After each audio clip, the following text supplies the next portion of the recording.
Engines at 8 gammas.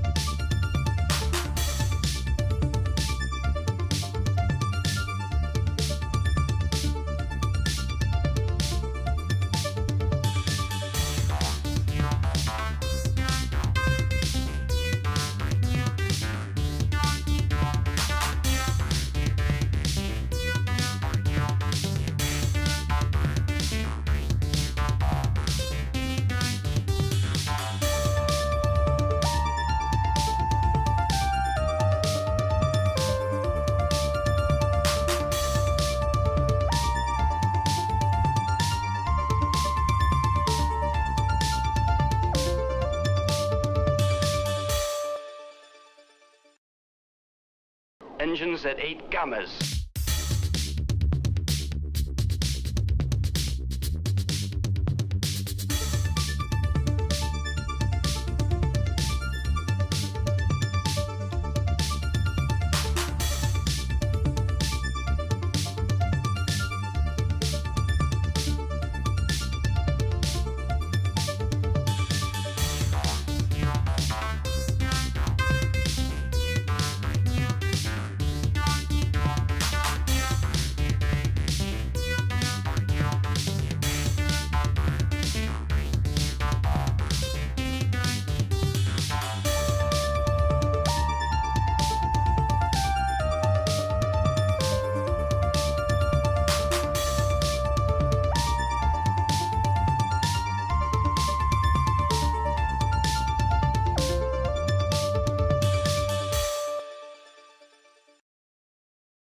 Engines at 8 gammas.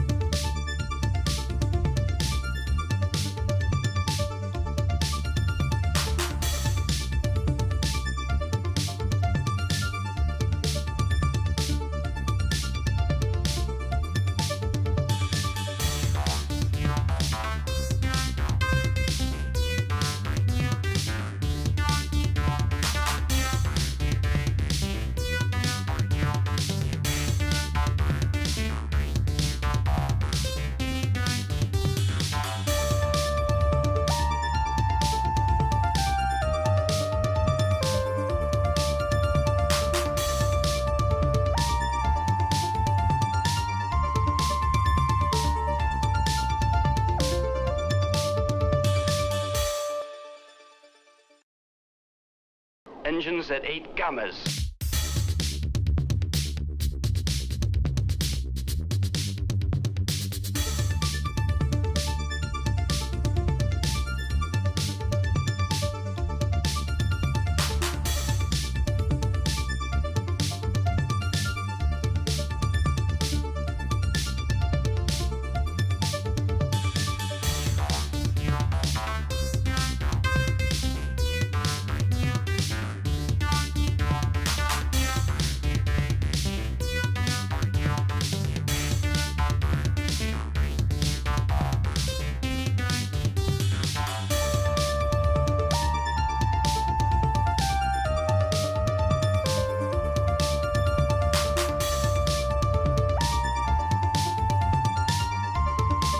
Welcome to prime time, bitch!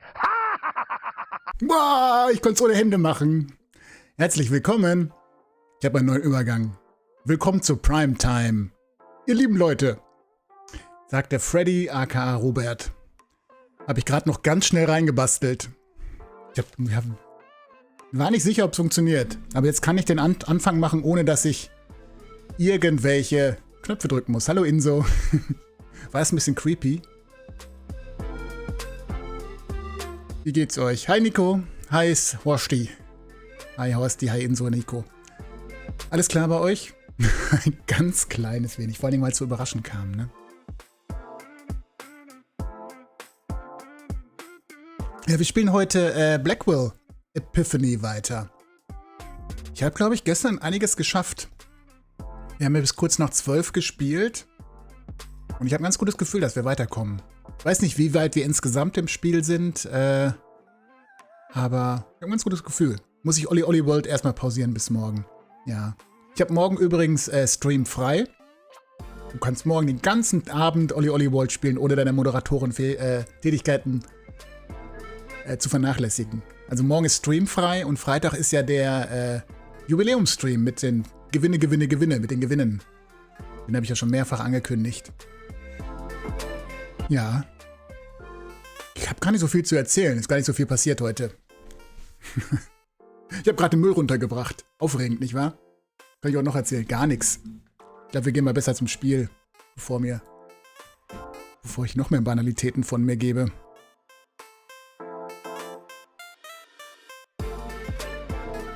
Habe ich nicht bisher alle Gewinnspiele gewonnen. Mal sehen, ja. Aber diesmal geht es ja auch ein bisschen hier ums Glück, ne? Wir machen zwar auch wieder ein paar altbekannte und vielleicht neue Spiele, aber es gibt ja auch eine Verlosung. Die hat dann nur mit Glück zu tun und kein Skill und kein Wissen. Da könnt ihr diese Punkte da, die ihr auf dem Leaderboard seht, einsetzen. So, das Spiel läuft im Hintergrund schon.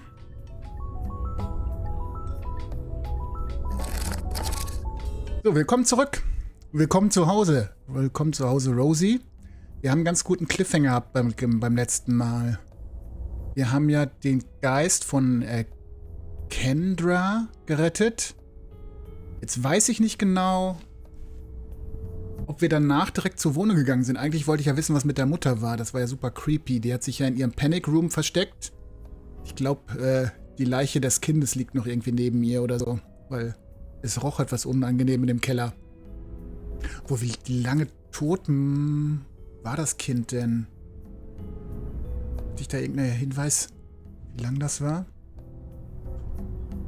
Weißt du übrigens, beziehungsweise, das muss ich vielleicht Nico nochmal sagen. Weißt du, was mir aufgefallen ist, Nico?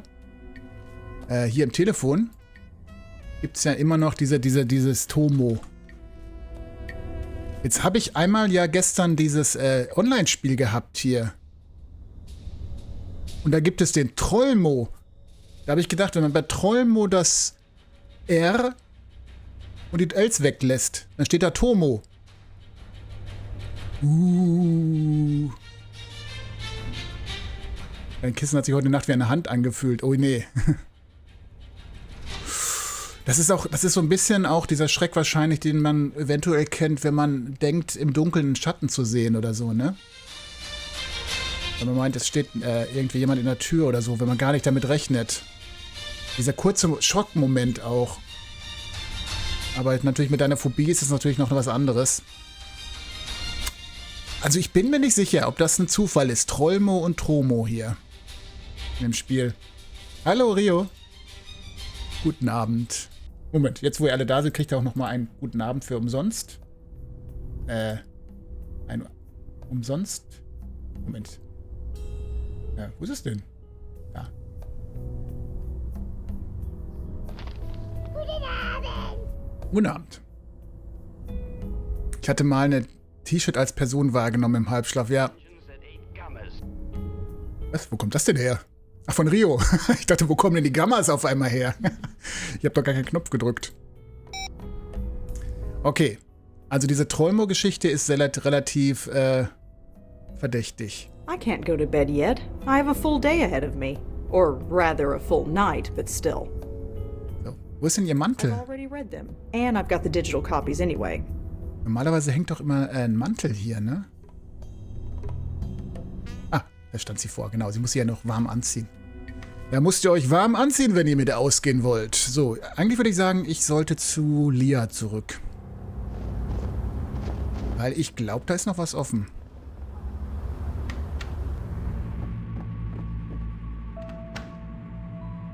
Zieht euch warm an, denn die Kälte greift den Darm an. Oder so. Leah, are you there? Oh, it's you, Bestower. Das kenne ich. Irgendwie hat meine Mutter mir das früher mal vorgesungen. Denn die Kälte greift... Zieht euch warm an, denn die Kälte greift den Ich meine, dass das den Darm angreift, das ergibt keinen Sinn, aber ich meine, das ging so. Moment, ich google mal eben.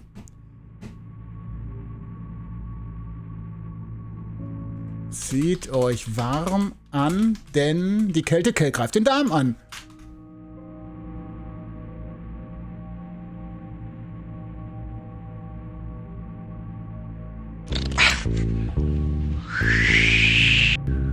Moment, das ist ein Punk-Song, der so geht anscheinend.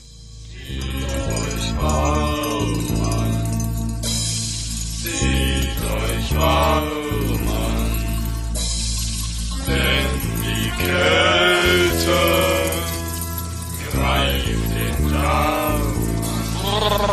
Sag ich doch, die Kälte greift den Darm an.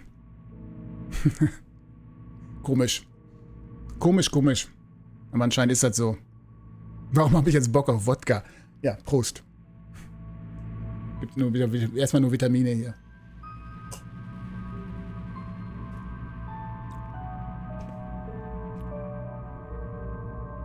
Wieso komme ich jetzt auf sowas? Bei uns war früher immer Hansa Schädelpilz das Punkerbier gewesen aus dem Aldi. Karlsquell. Kali Schädelpilz war das. Kali Schädelpilz aus dem Aldi. So, Kendra is safe. Kendra is safe, Leah. You mean she's... She's moved on. She said goodbye to her father, and she said she'll miss you. Okay. Something that was so right goes so horribly wrong. I went to a few meetings, and then I knew I had to join the police academy. It was like a lightning bolt. What kind of meeting? We were all so lost, so hungry for direction and not knowing where to go. All of us searching for that elusive something, that revelation that would fix our lives. The meetings at Grace somehow gave them to us. Gave them to you? Yes, no matter how confused we were, we all found our way. But all this was the price. Leah, I need you to focus and tell me what happened.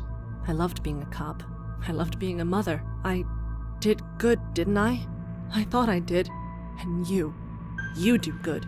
That's what I heard. You always help, right? I helped the dead. That's what I'm counting on. What? No! Oh, shit. Ich konnte nichts machen, ne? Nee, anscheinend nicht. Did it work? Why, Leah? Why do this? I'm sorry, but it's the only way. My only escape is through you. I know what you did for Kendra. Now do the same for me, please. Please, before they come for me. Ja, da kommen ja irgendwann die Geisterzerstörer, ne? Die Geister in zwei reißen. Hallo, Zia dann. Schön, dass du da bist. Ah, das ging ja schon mal gut los hier. Aber ich glaube, ich konnte nichts machen in der Szene. Da muss man ja fast schon eine Triggerwarnung vorher machen hier. Selbstmord-Triggerwarnung. Ja.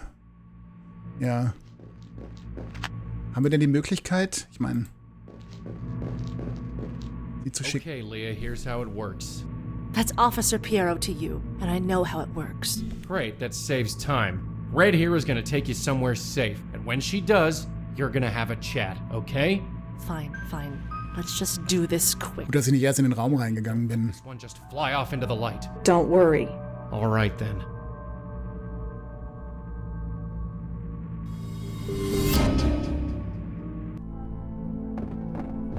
It's so quiet here. That little room was quiet, but not like this. It's like I'm hearing everything and nothing at the same time. Can you hear it? No, but Kendra said something similar. Is she out there somewhere? Yes, but Leah, before you go, I need you to tell me how you got this way. What led you to this? We called it the Grace Group because we met at Grace Church. We met once a week. We would talk. It was nice. So it was kind of a self-help group? Kind of. Kind of? What did you talk about? Funny, I don't remember. All I know is that it worked. For all of us. It was like magic. We all learned what we were meant to be. I joined the police academy and never looked back. George discovered a love of art, made a killing as a dealer. George, he won't be out there, will he? He's gone. He risked himself and then he... Oh! Uh-oh. What was that? Oh no, Leah, get through the light, quick! I can't move. How did they find me? Here of all places! I don't know. Just try and hold on. You were supposed to help us! I'm trying, please. I just need time. No! Not again. Not again. Wenigstens Kendra hat's geschafft, ne? No. No, I'm not okay. We were too late. Too late? She was taken, just like George was. All she went through, she did it for nothing. I refuse to believe that. I just can't. Did she say anything at all that could help us? There wasn't time. And there was something else. Something else? How did you get in here? What the? Leah? Wir stehen schon beim zweiten Mord. Explain. Turn around. Hands behind your head. No, wait, listen, I don't have time. I said turn around. Hands behind your head. On the floor. Please, just... Now! Es ist nicht so, wie es aussieht. Joey, tu was. Oh, Flashback. Ja, Sorry for the wait, ladies. My assistant seems to be out. jetzt wird's nochmal interessant. Are you the owner of this establishment? My name's on the sign. So you are Malone.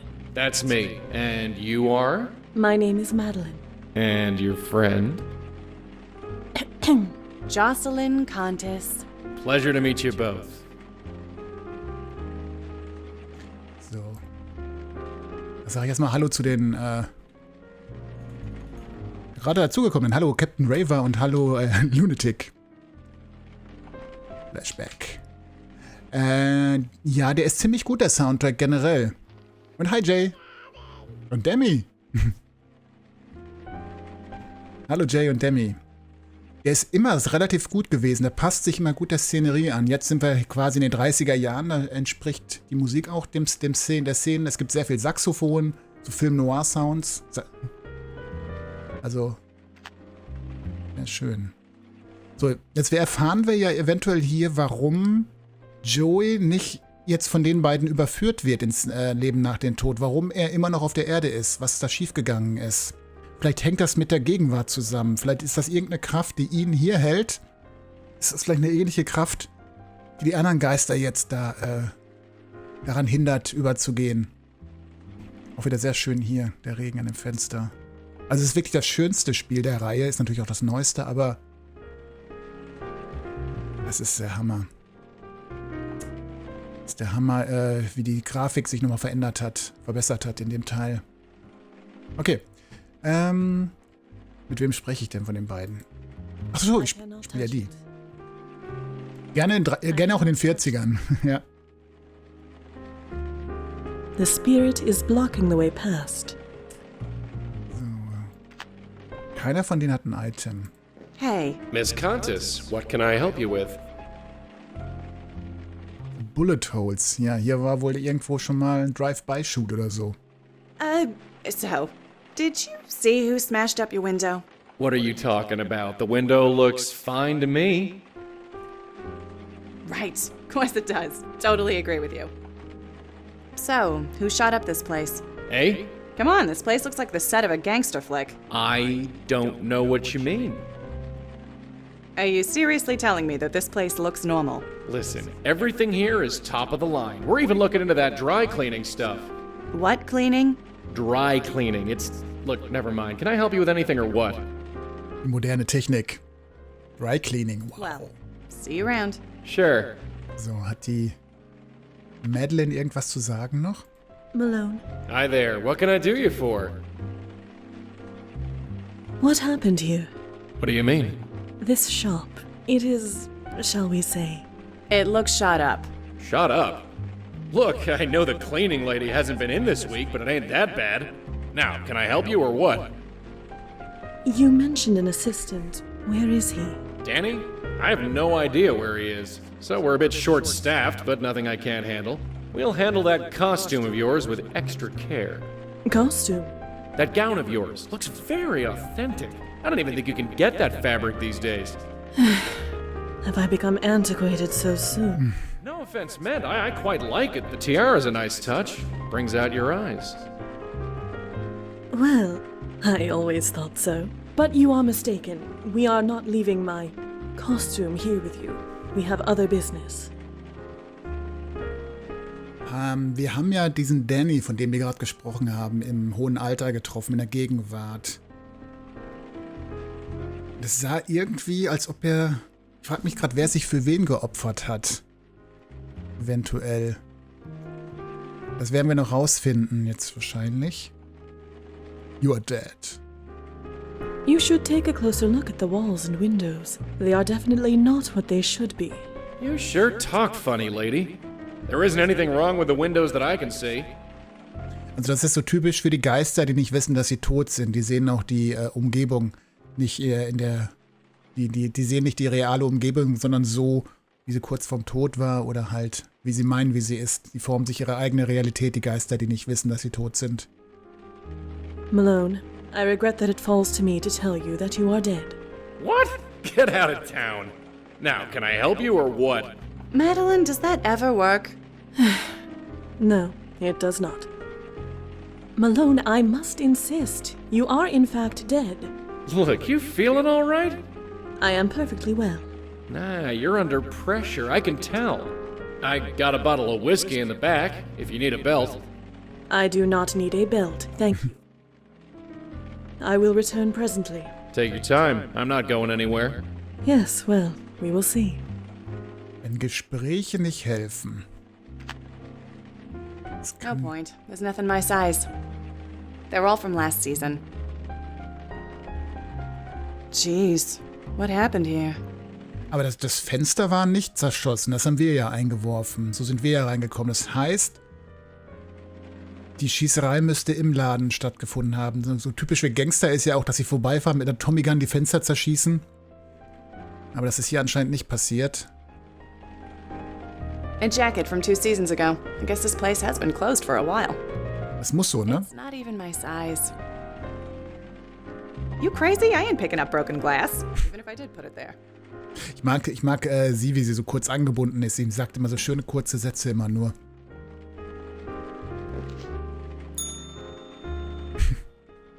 Bing. It says to ring the bell if I need help. Hey. Miss Contis, what can I help you with? Nee, keine Gespräche. See you around. Sure. Wie können wir denn hier... Why would I want that? I've never even heard of those guys. Huh. Some kind of band. Danny and Linda Marconi? Never heard of them. Ja, das ist der Danny und Linda. Das sind die Großeltern von dem Medium aus dem letzten Teil und der Typ, von dem Joey gerade gesprochen hatte, sein Assistent oder so. Der arbeitet hier wahrscheinlich aushilfsweise in der Reinigung. Ist aber wahrscheinlich von Herzen her Musiker. Ich weiß nicht genau, wie die Frau da zwischen den beiden steht. Ne? Ob das irgendwie so eine Dreiecksgeschichte war. Oder ob das noch was anderes ist. Nah, I'm here now. I might as well do what I gotta do. Gotta do. I could just walk through that ghost, but ugh, the guy gives me the creeps. Hey, Madeline? Yes, my host. Just think, I could have been dancing at the supper club tonight. If those contortions could be referred to as dancing, then you are correct. So, what should we do about that guy? That guy, as you put it, needs our help. Yeah, I get it. The sooner we get rid of him, the sooner we can leave. Well, see ya. Certainly, my host. Ich weiß auch nicht, wie die beiden jetzt die Geister überführen. Bei Joey ist es ja die Krawatte gewesen. Ich weiß nicht, was deren Methode ist hier. Die wollen auch nicht nochmal haben. The spirit is blocking. Like most lost spirits, he seems unaware of his circumstances. Vielleicht soll ich ihm sagen, mal in den Spiegel zu schauen oder so. It has been a long time since I have seen my reflection. I cannot touch the mirror. Weil er wird sich ja auch nicht im Spiegel, außer er... I ain't lugging that home. Ugh, stupid Rain. I look horrible. Nice looking fella. Shame about him being dead and all. Hey, Miss Contis. Ah, jetzt, weil wir das Poster angeschaut haben. you into music? I saw that poster on the wall. Oh, that's Danny's thing. Danny. The guy who runs this place with me, him and his girl, Linda. Ach, ihm gehört das. They're in a band. Okay. If you can call it that. They play weekends sometimes. He wants to make it big, but But what? nothing. Danny just needs to focus on earning an honest living, that's all. Do Danny and Linda have regular gigs? I don't know. Why? I might want to hear him play. Save your eardrums, lady. That's my advice. Das kann ja auch sein, dass eigentlich Danny das Ziel war von diesem Anschlag. Aber er hat ausgeholfen, weil die beiden einen Auftritt hatten oder so. Das kann auch eventuell sein. Well, see you around. Sure. Hat sie noch ein Gesprächsthema jetzt wegen der Musik? Hi there. What can I do you for? I could not help but overhear your conversation with my colleague. This Danny Marconi. He is important to you, is he not? What makes you think that? Your energy, your aura, if you will. It changes when you speak of him. So tell us, what is Danny to you? I have no idea what you're talking about. Malone, you know precisely what I am talking about, and you will tell us.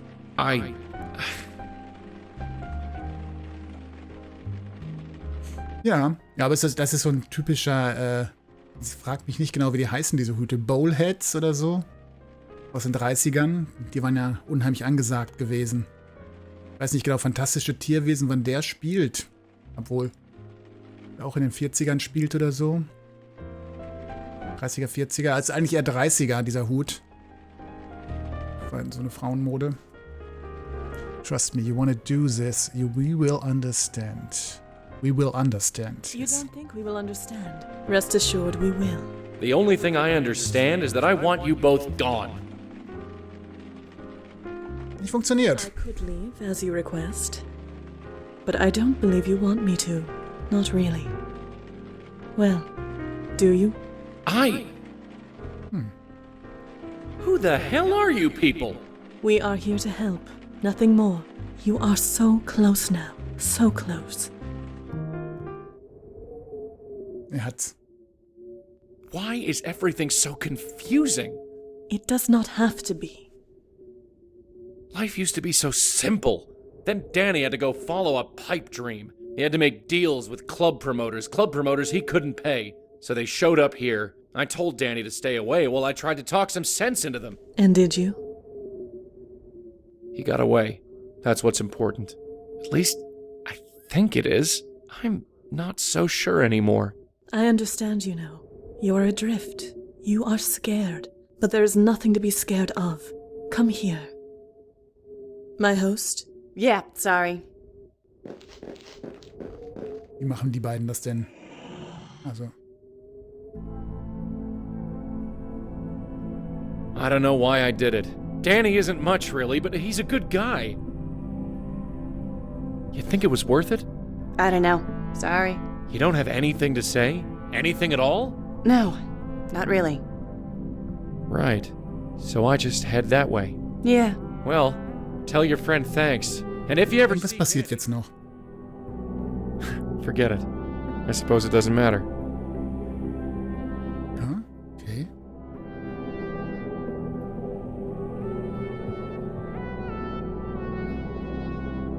My host. My host, are you all right? I knew you'd follow me in here. You can never give me a minute's peace. You should not stay here too long. Or what? I'll die. I get it now. We all thought my uncle was nuts, but he was just numb. He just stopped caring. About anything. Who could blame him? Trust me, my host, it is best to push those feelings aside. Why? It is what must be done. That is all. What does it matter? Listen to me. In time, you will feel differently. Differently. Yes, this will all feel normal. Normal? I don't want this to be normal. Many of your predecessors felt the same. In time, things changed. I'm going dancing, Madeline. Don't wait up.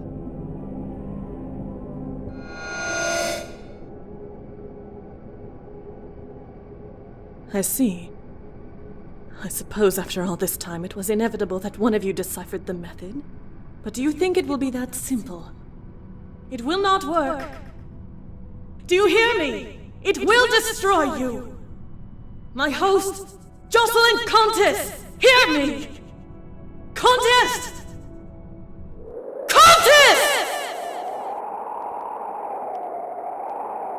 Das war der Punkt, an dem die beiden sich getrennt haben. Das war ja irgendwie ein Grund. Sie hat sich von ihrem Host getrennt. Detective Corey Palmer conducting interview with Rosangela Blackwell.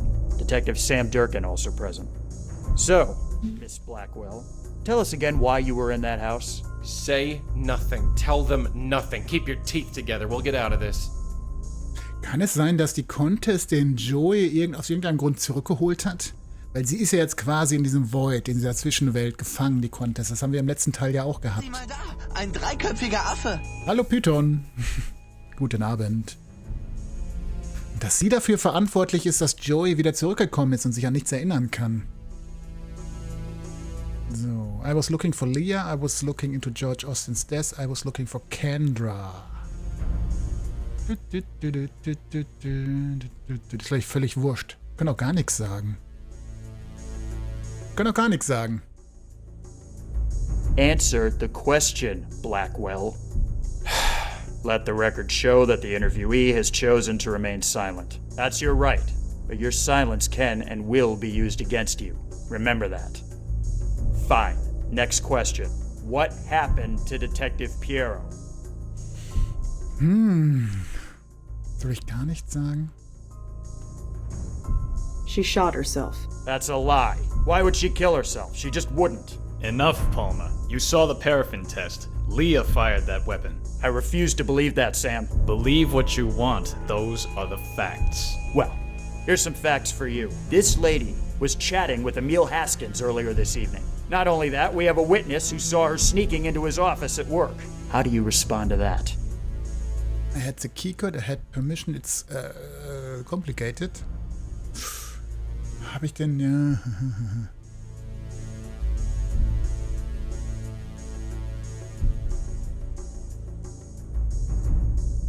No answer.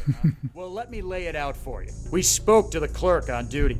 We spoke to Emil Haskins, a man who is now a widower, I might add. Nobody gave you permission. But then, breaking and entering isn't really a new thing. Du könntest mir wenigstens nicht nachweisen, dass ich gelogen habe. Do you even know how many restraining orders you have against you?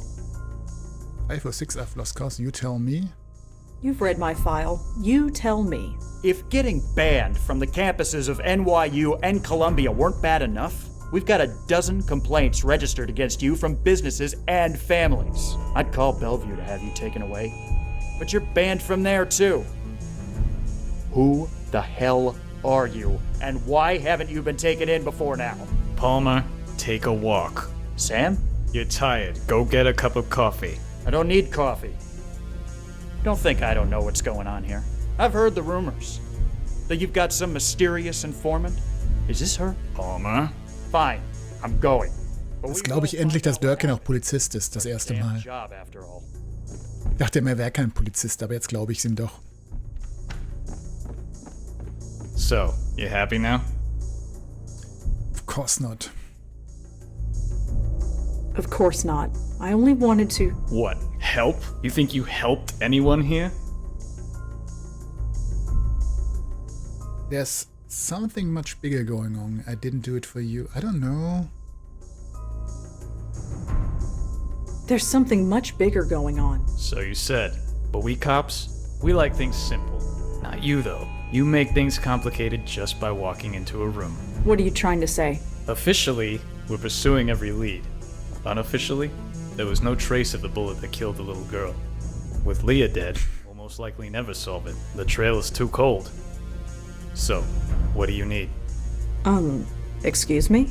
You want it in so bad? You're in. You won't be on the books. We can't even pay you. This case is too high profile. So, what do you need? Ja, ich bin jedem erstmal gegenüber misstrauisch. Das nennt man Lebenserfahrung, Nico. Everything you know about George Austin? Access to George Austin, access to Leah's case files. Was könnte denn am wichtigsten sein? Oder ich darf alles erfragen. Oder darf ich mir nur eine Sache aussuchen?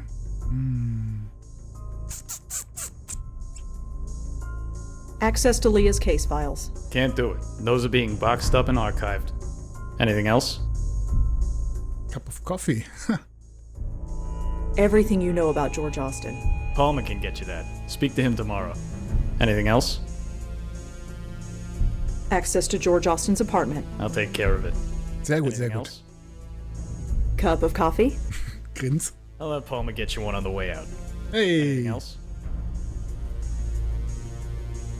Nothing that I can think of. All right. From now on, you talk to Palmer. He'll be at the front desk tomorrow. Nein, verbittert, so schlimm ist es nicht, Nico. Why are you doing this? Why me? My first case involved a kid. 30 years ago it must have been. There was this little girl living with her aunt. The aunt went nuts. Smashing things, screaming. Total loony. The little girl was hiding in a closet. Moment, war ich das? Couldn't have been more than 5. Scared out of her. I've had a soft spot for kids ever since. I see. Go home, Blackwell. Get some sleep. You look like you spent the night in jail. Ich hab doch bei meiner Tante gelebt. Huh. The press are having a field day. Lots of theories, but nothing approaching the truth. You expect anything different? Just be glad your name didn't get leaked. That's the last thing we need. No trace of the Grace Group either. Then we best get out there and do what we do. Sie denn schon 35? Ich hab sie eher in den 20ern gehalten. Vom Alter her. Hey, den Kaffee habe ich auch mitgenommen. Sehr gut. Kann man denn irgendwas über die Grace Group finden? Im Internet? Nee. Aber ich habe eine neue E-Mail bekommen. Did Frank Lyons really die? Or was it just a cheap stunt? It is no secret that his well-publicized death catapulted his last film to the biggest box office earning spot that weekend. So, what really happened? Abbott Leaks intend to find out. Das ist aus dem 3. Teil, glaube ich, dieser Schauspieler. So, we looked into the Meehan girl. The picture matches a Jane Doe. We are trying to locate her friends and family. When you get to it, please submit a report so we can invoice you. Here's a copy of the case notes for your reference. The Meehan Girl, war das... Genau, das war das Mädchen, was wir am Anfang gefunden haben. Auch die Schauspielerin. Was C. Palmer? Chili Palmer? Chili Palmer ist doch John Travolta aus Get Shorty. So Sam says I'm supposed to help you. I'm here at the station, so come by whenever. We also told the staff at George Austin's building to expect you. If there's a logic behind any of this, I don't see it. So, wo sind denn die Case-Files? Ja. If there's a connection, I don't see it.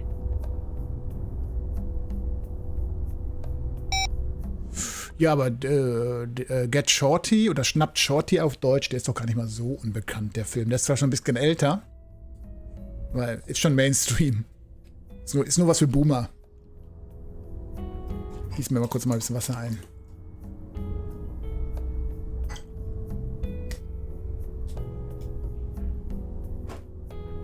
So. Ich könnte noch obskurere Referenzen lassen, aber die spare ich mir immer lieber. Okay. Wir könnten zu George, wir könnten zu... Irgendeine Location war noch freigeschaltet.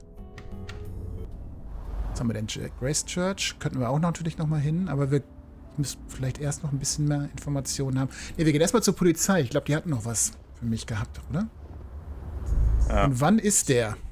Sam told me. Oh, jetzt wird schwer. 2004? Corey, was it? No, it's Officer Palmer. Anfang der 2000er oder 2002. Anfang der 2000er irgendwann, glaube ich. Oder ist das schon, oder ist das noch 90er?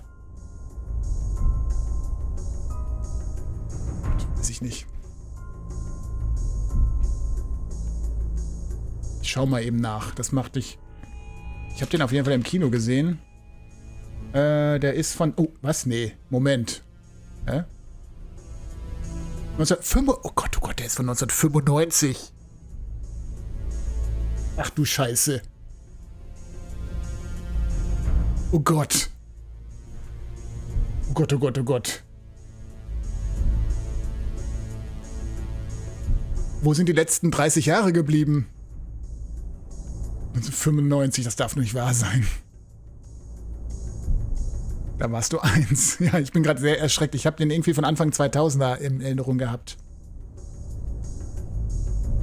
Es gibt eine Fortsetzung, die mit Dwayne The Rock Johnson auch.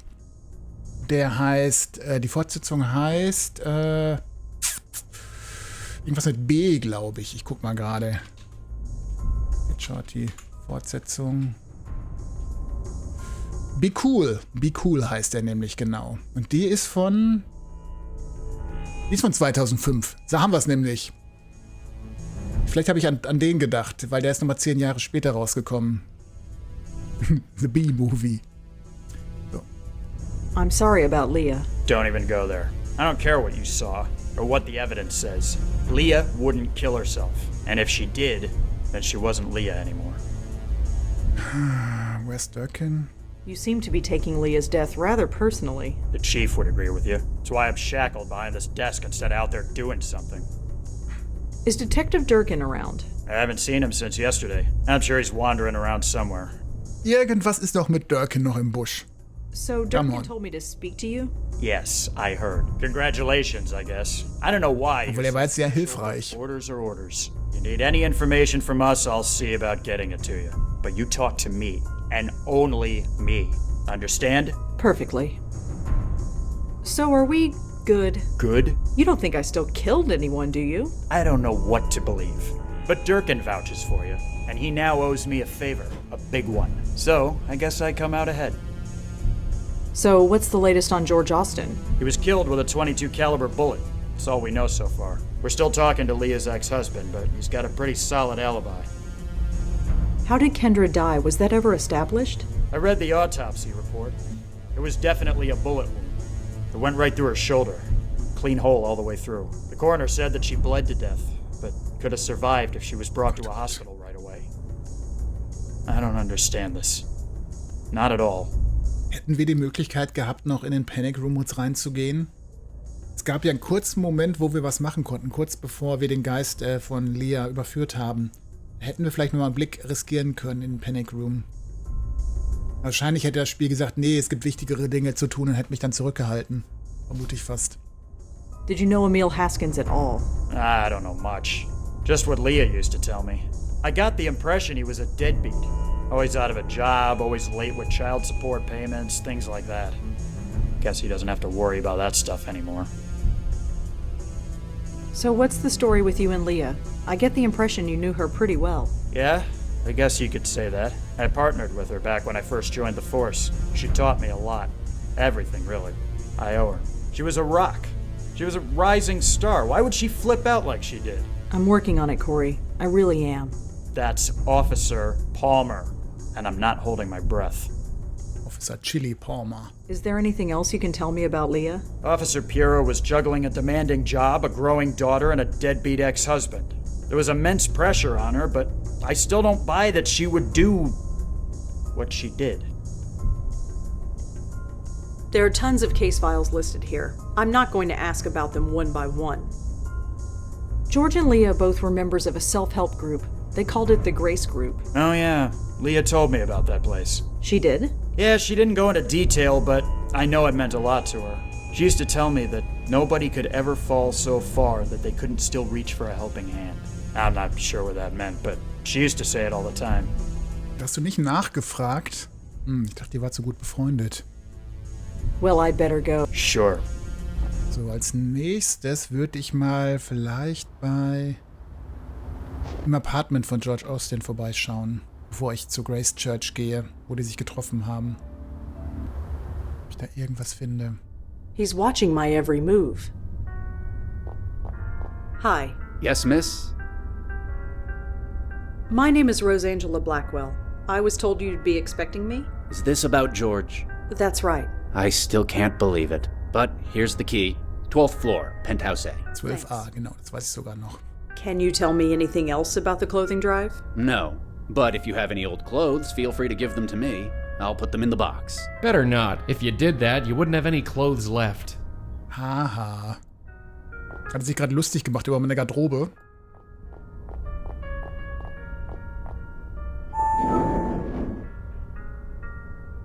Joey, gib Gas. Du kannst auch da hochfliegen einfach. Aus dem Fahrstuhl doch nicht. It's a tablet computer. Looks like it's still in the charging dock. Du hast gerade gesagt, Danny müsste 110 Jahre alt gewesen sein. Ja, müsste er wahrscheinlich, ne? Weil wir haben ja schon die späten 2000er. Das Spiel ist von 2014. Ich weiß allerdings nicht, ob das auch 2014 spielt, aber von der Technologie her schon. Also wir haben dieses moderne, wir haben ja dieses Telefon hier, ja, das noch so ein iPhone-mäßiges ist und natürlich jetzt auch das Tablet hier. It's a tablet computer. One missed call, Michael. Können wir uns die Nummer aufschreiben?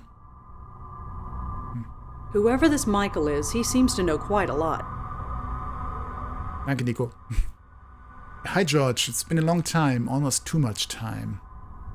I know we generally don't like to revisit our past, but this time we must.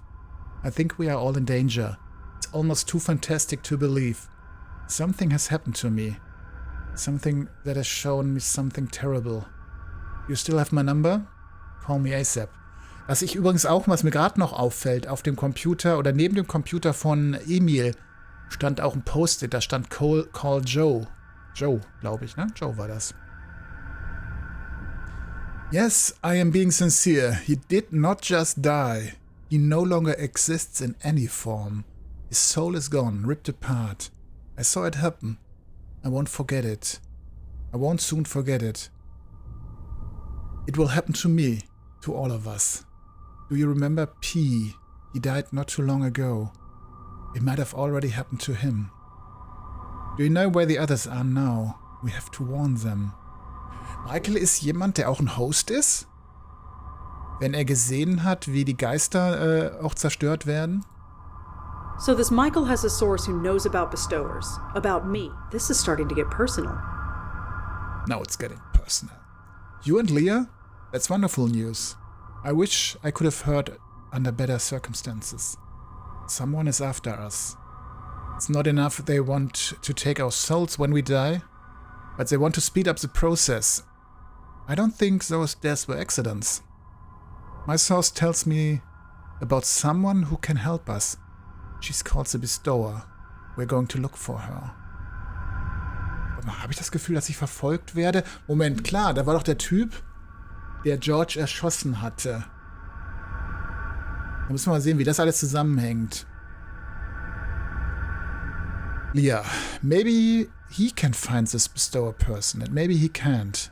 Either way, I know what I have to do. What was the number of that contractor again? Ja, da hat sie den Panic Room gemacht. Die hat sich verfolgt gefühlt und hat dann diesen Panikraum eingerichtet. Where are they? What have you done? I'm not a violent man, but if you've done anything to hurt them, I will kill you. Das ist nachdem Leah und Kendra verschwunden sind.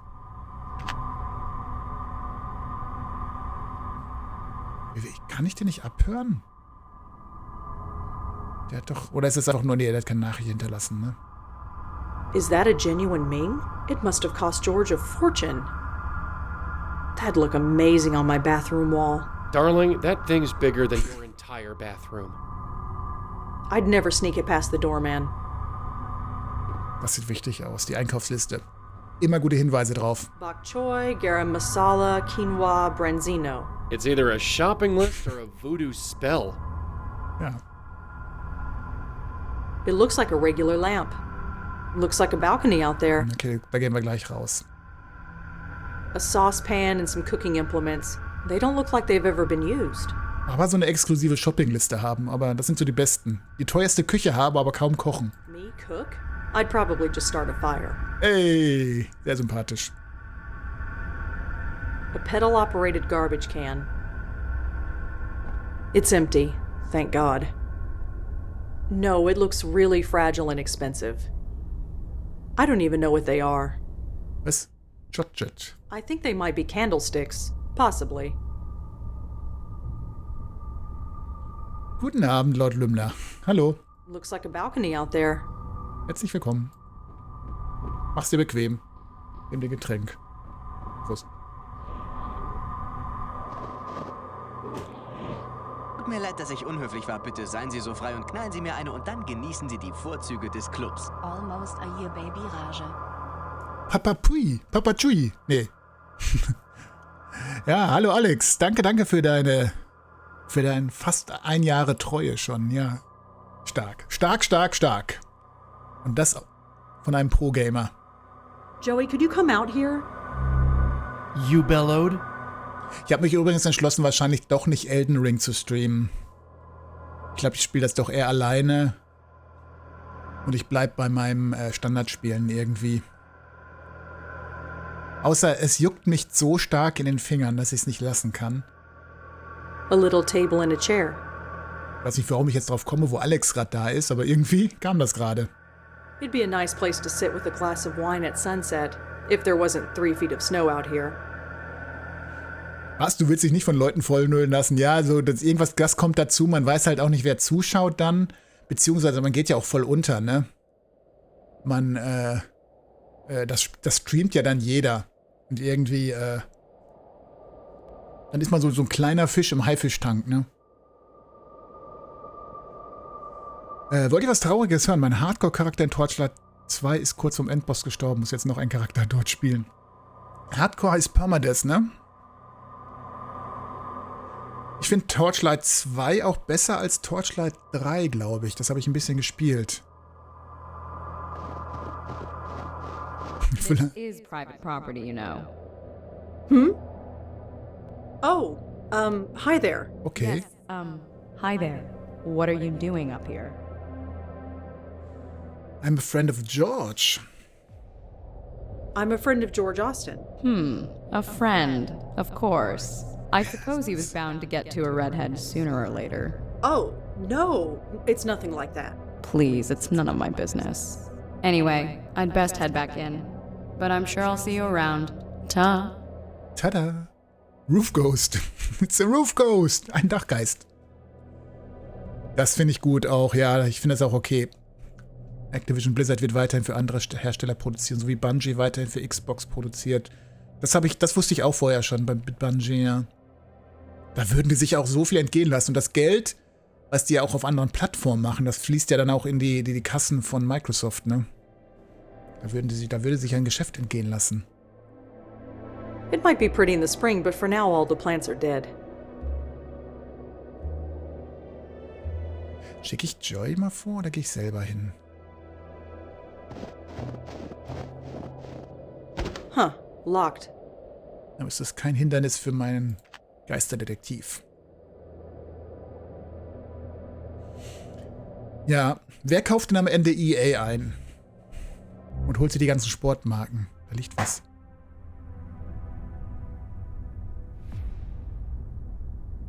Whatever this note says, it's too dark to read it. Wahrscheinlich Microsoft, ne? Ja, die sind ja schon im Game Pass, die ganzen EA-Spiele. Moment, aber auf dem Bildschirm kann ich es fast erkennen.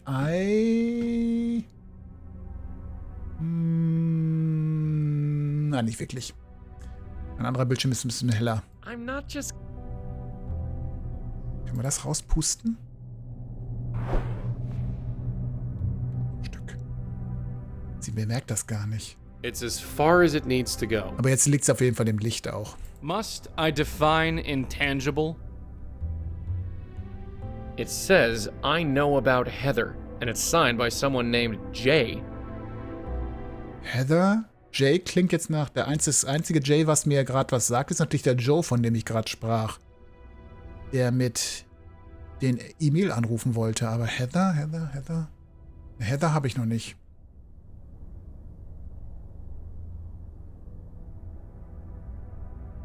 Ja, ich glaube, Microsoft und Nintendo, die haben ganz gut auch miteinander gekonnt, auch in der Vergangenheit.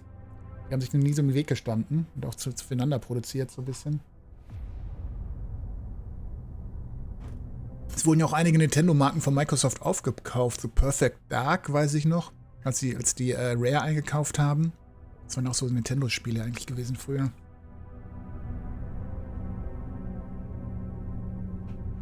I know about Heather. No point in leaving that. Hi there. I'm kind of. I think you met my friend earlier. I see. You're both looking after George's place. Yeah, something like that. So you actually live here? So to speak. Yes. Why are you so surprised? Well, this place is kind of, well, empty. I live alone. That's not what I mean. Look around. There's nothing in here. What on earth are you talking about? Never mind. Das sieht sie nämlich auch nicht. Who are you, if you don't mind me asking? Cute. Very cute. Huh?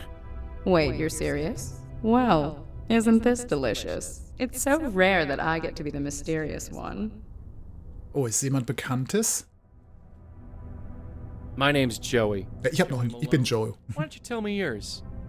You honestly don't know who I am? I'm afraid not. I admit, I'm fascinated. I know your name, but you don't know mine. It's not often that I'm in this position.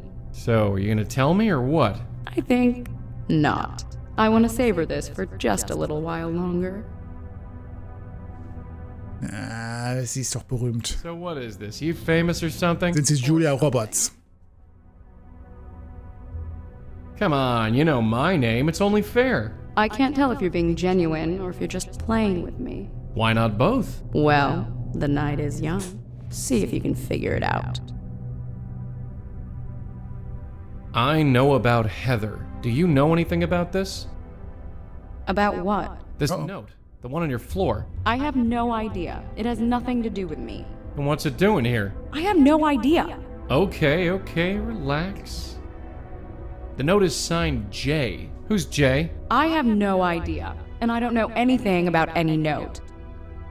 Klingt, es riecht irgendwie nach Erpressung hier. So, about this place. I might not have the highbrow taste that George has, but my furniture is just as serviceable as his. And twice as comfortable, I might add. Listen, it's real. What on earth could be so important? It's complicated. No, I don't think so. I'm enjoying this way too much. Come on, what's your name? Come on. This is too much fun. Come on. Everyone recognizes me eventually. Come on. Are you sure you don't know anything? No, please. Okay, haben wir noch Can I ask irgendwas? you a couple questions? You don't even know my name, and you want to ask me questions. I'm floating You here. actually told me your name. No. Like I said, this is way too much fun. Okay. Well, whoever. Say hi to George for me, if you see him. So. She seems pretty easygoing, but it's hard to say if it's genuine. It feels polished, practiced. Ich spreche mal mit Rosie, ob sie die vielleicht kennt. Kennt sie die? Hey, Reg, you got a second? Yeah. A roof deck like this, I wonder if money actually can buy you happiness. I'll settle for central heating. Any thoughts on the roof spook? She's inside a locked apartment, Joey. You're the one who can talk to her. Aber wir können mal die Clues verknüpfen jetzt. I'll let you handle the phone stuff. Those things get more complicated every day. So, ich gehe mal jetzt in meine Notizen rein. Ich versuche mal irgendwas rauszufinden. Könnten Michael auch gleich mal anrufen, sehe ich gerade. Aber erstmal. Roof Ghost hat was mit. Nee. I don't think those are... No connection. Der hat noch mit nichts eine Verbindung, ehrlich gesagt. Nee. This is the phone number that Michael called George from. Da muss Michael auch was mit der Group zu tun haben. He auf was jeden part Fall. of the Grace Ja. Group. Ist der in den Files? No connection that I... So, dann rufen wir da mal an. No answer. Können wir so einen Reverse-Search machen im Internet nach der Nummer? Mal gucken, ob das hier funktioniert. Wo war denn nochmal die Telefonnummer? Nico hat sie mir aufgeschrieben irgendwo gerade. Ja. 2. Moment, das geht nur. Nummernblock geht nicht.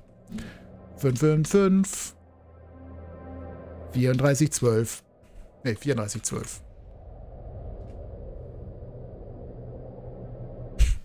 Nee, kein Reverse Search.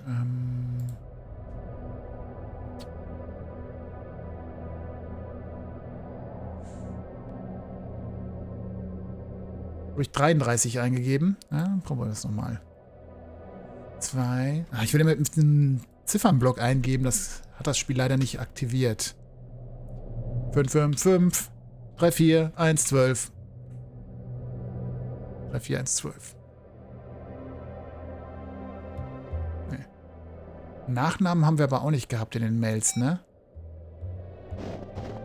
Da stand nur Michael.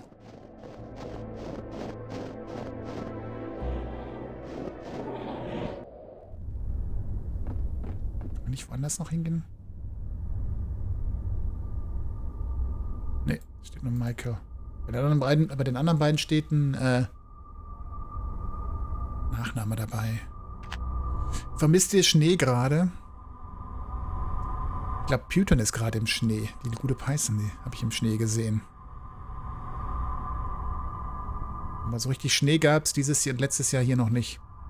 Einmal nur kurz, aber es war nach ein paar Stunden wieder weg.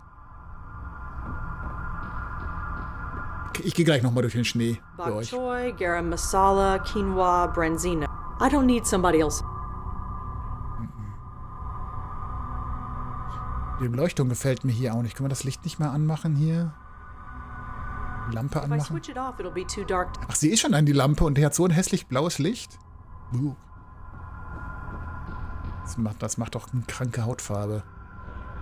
Kranke Hautfarbe. Okay, einmal noch durch den Schnee gehen für ASMR. Bin ich auch ganz leise.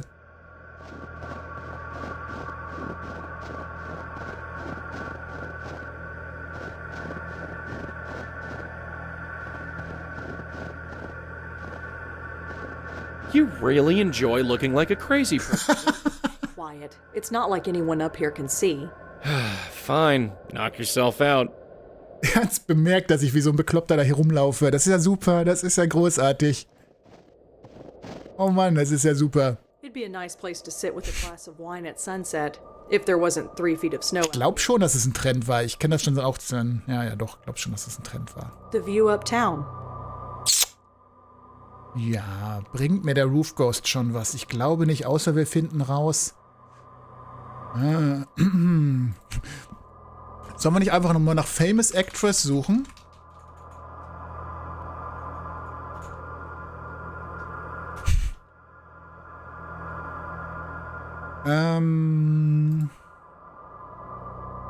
Gehörte sie auch zu der... Ne, diese Theatergruppe, die wir gefunden haben. Aber das war ja nur so ein Provinztheater, wo das Opfer war. Ne, wir gehen erstmal zur Kirche. Ich glaube, hier komme ich später nochmal wieder, wenn ich ein bisschen mehr Infos vielleicht habe. Was haben wir rausgefunden? Wir haben Michael rausgefunden. Das ist ja schon mal ein bisschen was. Go direct the outside. Oder? Oh, das ist ja nett. Ich darf es mir aussuchen. Direkt. Wir können auf jeden Fall fragen, ob wir Michael hier haben. Nach Michael. Aber der Typ hier, der war bisher nicht sehr hilfreich. Eine schöne Kerze hier vorne.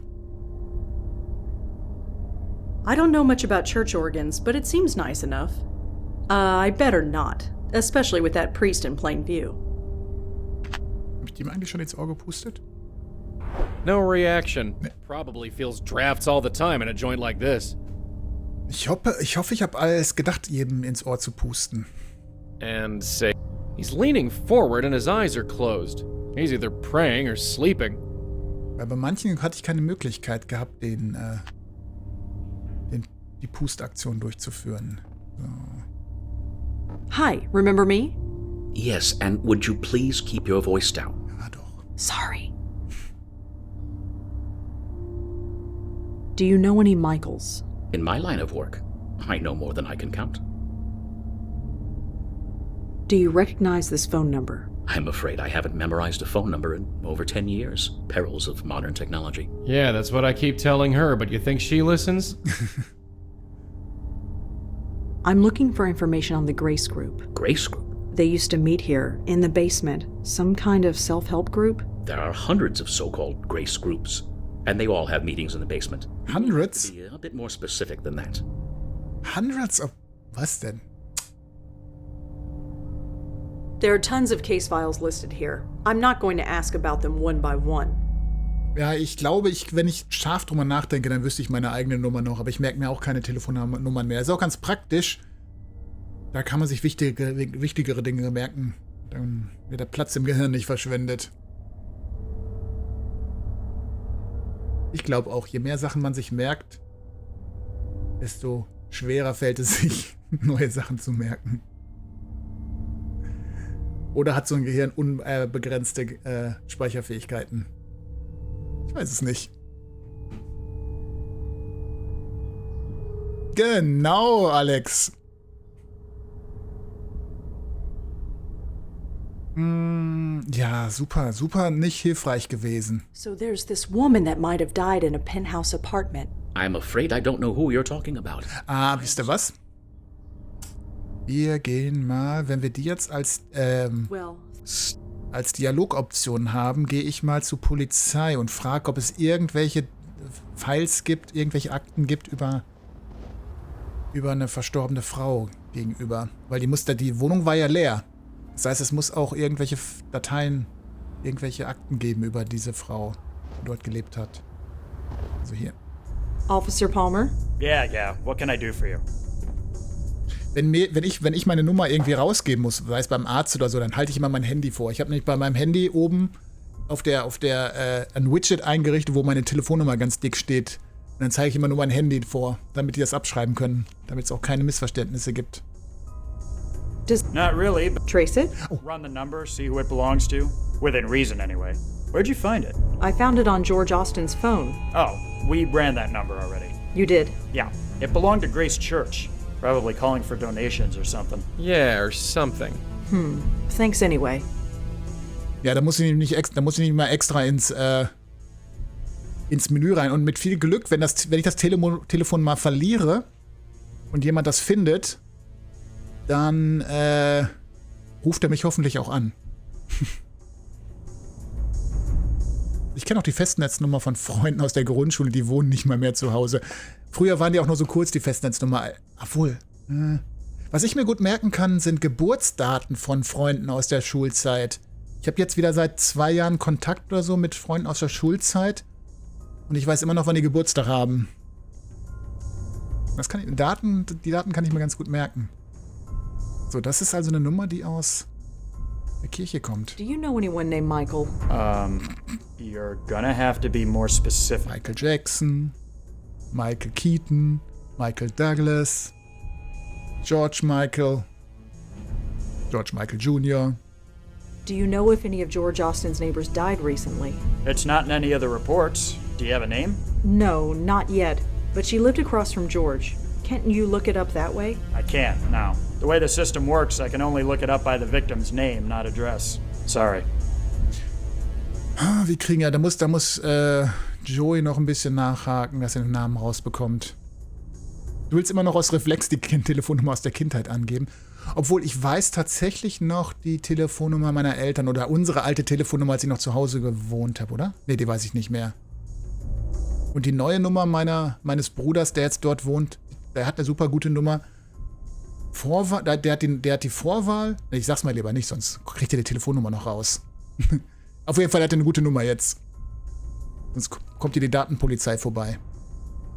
You don't think it's relevant that both Leah and George went to the same self-help group? That group met over 20 years ago. But even still, the two of them were a couple. They did lots of things together. Went to the same restaurants, went to the same shows, slept in the same bed. So they went to the same church. It means nothing. There are tons. Okay. Wie kriege ich die Nummer des Roof Ghosts raus? Well, I'd better. Sure. Weil die ist. Der Commissioner. Moment, ist das der Commissioner gewesen? Moment. Well, I'd better. Sure. Wir könnten ja mit Joey nochmal zur Polizei reinleiten. Officer Palmer. Ah, falscher Charakter. Commissioner Gordon, well, genau. Sure. I'm Batman.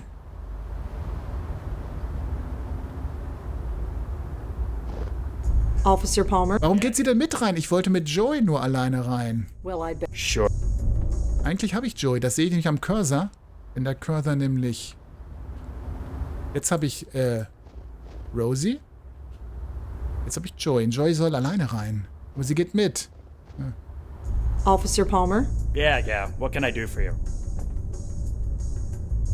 Ich dachte, ich könnte jetzt hier noch ein bisschen bei der Polizei rumschnüffeln, aber geht nicht. Schade. Well, I bet. Sure. Ja, habe ich gut versteckt, dass ich Batman bin, ne? Keiner gedacht. Batman kommt aus Deutschland. Ich bin Fledermausmann. Oder Lederlappen. Was? Lederlappen war finnisch oder schwedisch für Batman?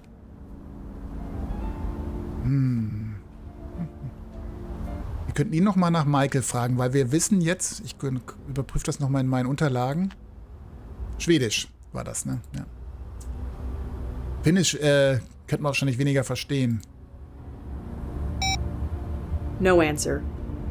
Wir könnten das Telefon aber drin mal benutzen und gucken, ob es irgendwo klingelt.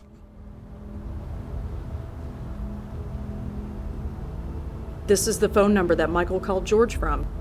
Jetzt muss ich mit der Grace Group verbinden. No, I don't see any connection at all. Ja, was bist du denn für ein Lappen, ne? Was bin ich denn für ein Lappen? Ja, vor allem, das macht er nicht immer, komischerweise. Das bin ich? Grace Nakimura? Stimmt. Yes. So, jetzt erzähl mir doch mal was über Michael. Wir wissen, dass die Nummer von hier kommt. The call came from inside the house. So, das ist wieder eine Filmreferenz für euch. Aus welchem Film stammt dieses Zitat? The call is from within the house.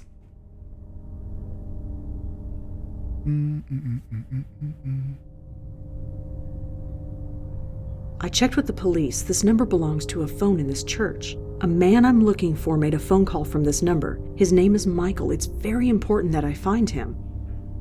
I'm afraid I don't know who you're talking about. Come on, der verheimlicht doch was. Der verheimlicht doch was. Ja, Finnish ist, glaube ich, echt super schwer, weil das kann man überhaupt nicht verstehen. Ja. Deswegen, wenn es Finnish gewesen wäre, tatsächlich Lederlappen, Batman auf Finnish, versteht man wahrscheinlich gar nicht. Finnish? Do you know In my life? Finnish. Wurde Mortal Kombat in Finnland erfunden, also anscheinend. the telephone that uses this number? Where is it? Why would you need to know that? Michael used the phone. Maybe he left a clue behind when he did. And he could have used any one of a dozen offices in our administration wing. Really? Over a dozen? Yes. So, if you want to locate Michael Cooper, you'll have to find another way. Michael Cooper? Mein lieber Herr Pfarrer, woher wissen Sie denn jetzt, dass wir Herrn Cooper suchen? Wait, Cooper? Pardon? You said Michael Cooper. Isn't that the gentleman you're looking for? No, I just said his name was Michael. So you did. Slip of the tongue. My apologies. It is quite late and I'm tired. Michael Cooper. Hi, Shadow. Du, Shadow, ich habe mal kurz recherchiert wegen deinem Wunschspiel. Da müssen wir uns was anderes überlegen. Du hast dir ja Cold 4 gewünscht und das ist in Deutschland indiziert. Das dürfte ich gar nicht streamen. Deswegen ist es auch gar nicht zu bekommen in Deutschland, offiziell. Also wenn du eine Alternative hast, dann müssen wir uns was anderes überlegen. Aber wir finden sicher was. Ich meine, kalte Angst. Darf ich wahrscheinlich auf Deutsch gar nicht sagen, ne? You need to tell me who Michael Cooper is. I told you I don't know any Michael Cooper. Obskur habe ich... Das habe ich...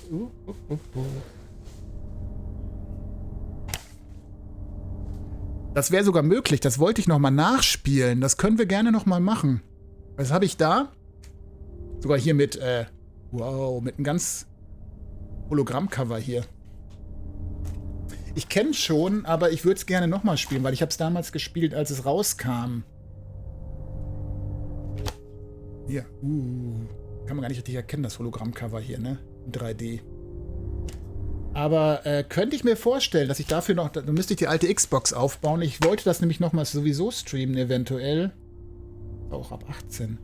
Aber es ist schon lange her, dass ich das gespielt habe. Aber das hätte ich wenigstens verfügbar. Würde ich mir mal merken.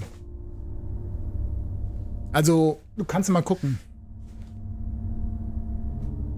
Mittlerweile redet ihr nicht mehr, deswegen geht kein Koop mehr. Ist das ein Koop-Spiel? Oder ist das nur der zweite Teil ein Koop-Spiel? Ne, Spiele 1 bis 2. Ah, cool. Willst du noch was Neues haben? Okay. Das wollte ich, aber ich wollte es selber nochmal spielen, weil es hat mir damals sehr viel Spaß gemacht. Da hatte ich Lust, das nochmal zu machen. Oh, mir wird ganz schwindlig von diesem 3D-Cover hier.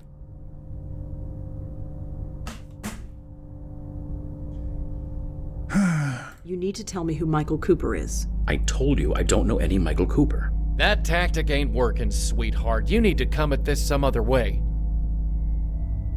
Black Mirror, du kannst es natürlich beschleunigen, wenn du es dir wünschst, ne?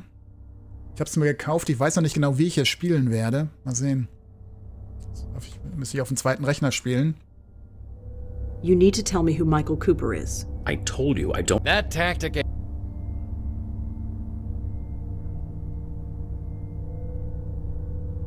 Okay. Well, Jetzt können wir mal zur Polizei gehen. Vielleicht können die uns was über Michael Cooper sagen, wo wir jetzt den gesamten Namen haben. Ich wollte einmal noch probieren, ob ich hier anrufe, ob man das Klingeln hört. Nee. if the phone is nearby, it's not ringing. Nimmst du Black Mirror? Gut, dann schaue ich, genau, das läuft auf Windows und das kann ich über meinen zweiten Rechner wahrscheinlich spielen. Da habe ich mir nämlich, du willst wahrscheinlich auch das Original. Ich glaube, ich habe mir vor kurzem nämlich auf GOG 3 Teile von dem Spiel gekauft. Das sind, glaube ich, die Originalteile. Ich meine, da gibt es auch ein Remaster davon, oder?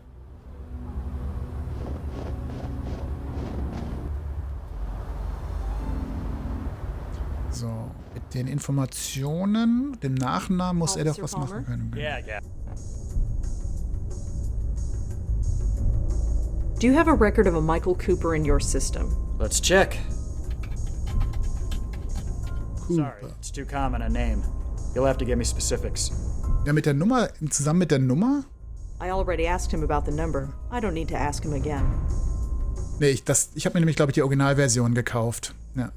Ich check das mal eben nach. Ich mach mal eben den GOG-Client auf. Dann schauen wir mal eben nach.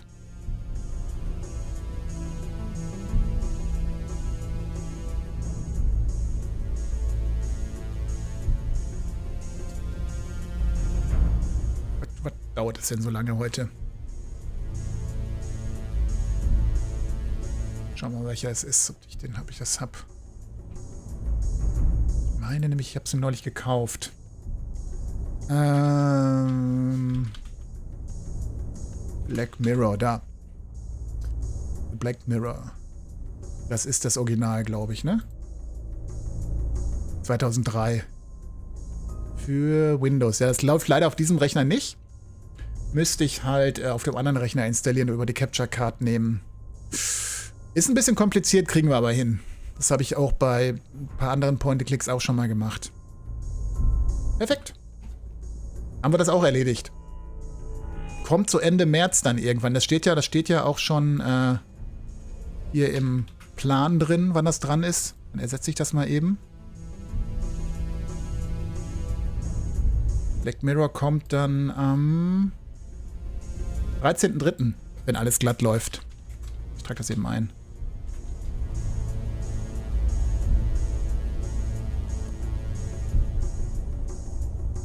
Okay, habe ich noch was ich brauche? Ne, wir müssen noch rausfinden, wie der Roof Ghost heißt. The roof is not on fire because a ghost is on the roof. Ist alles wieder richtig. Well, I bet. Sure. Okay. Kriege ich ein bisschen noch mehr raus? Especially in front of I probably shouldn't mess with the police car. Especially in front of Wer ruft? Das Dach ruft. Der Berg ruft.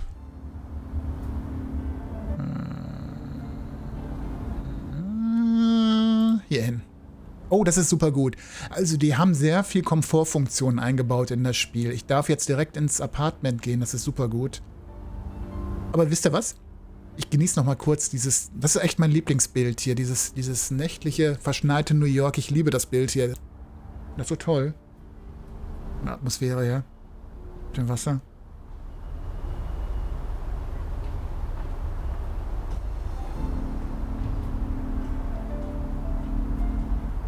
Genug geschwärmt. Also. Wechsel mal zu Joey.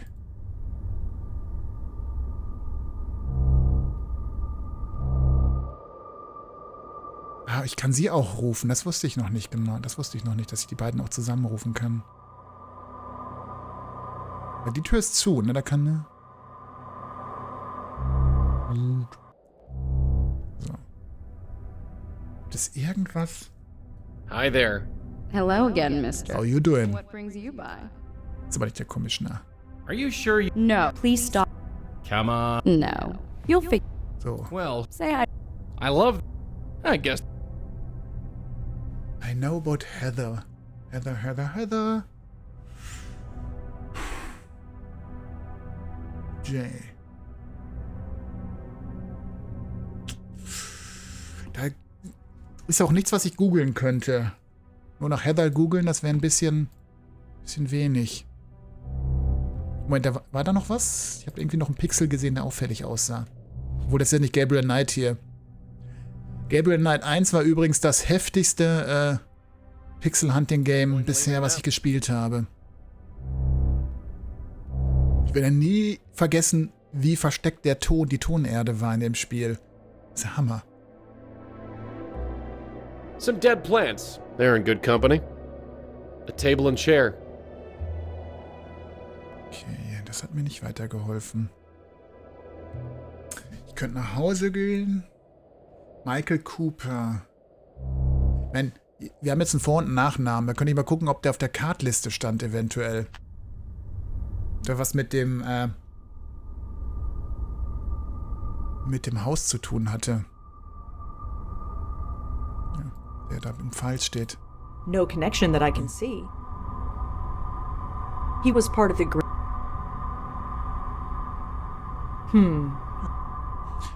Ja, findet man zu Michael Cooper, selbst die Polizei hat da dazu nichts gefunden. Aber ich könnte Michael Cooper... Huh. So Michael Cooper was a priest. Interesting. Also das habe ich jetzt nicht erwartet, dass wir da tatsächlich was zu finden. Hast du mal irgendwas aus der Tex Murphy-Reihe gespielt? Ich habe die Pandora-Akte geliebt. Ja, wir haben... welcher Teil war das denn? Tex Murphy... den ersten, glaube ich, mit der 3D-Engine. War das der? Wo man auch den Clown, mit dem Clown gefunden hat? Nee, Overseer war es nicht. Jetzt habe ich den GOG-Client gerade zugemacht. Sonst hätte ich eben nachschauen können. Haben wir aber nicht zu Ende gespielt, glaube ich. Das war nämlich auch ein Wunschspiel. Das war so kompliziert. Aber ich habe es, glaube ich, noch installiert. Under a Killing Moon, danke, der war's. Under a Killing Moon. Und hallo, Herbert De Niro. Under a Killing Moon, vielen Dank.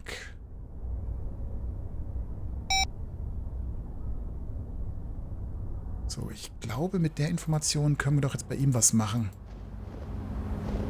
Ja, es war ein bisschen clunky gewesen von der 3D-Steuerung her, aber wir haben ja sogar Normality durchgespielt. Danach nochmal. Das heißt, ich könnte mich vielleicht nochmal dran wagen an so ein Spiel. Excuse me. Yes. Michael Cooper. He's a priest too, isn't he? So? So, it's a pretty big coincidence, wouldn't you say? The police involved. This is important.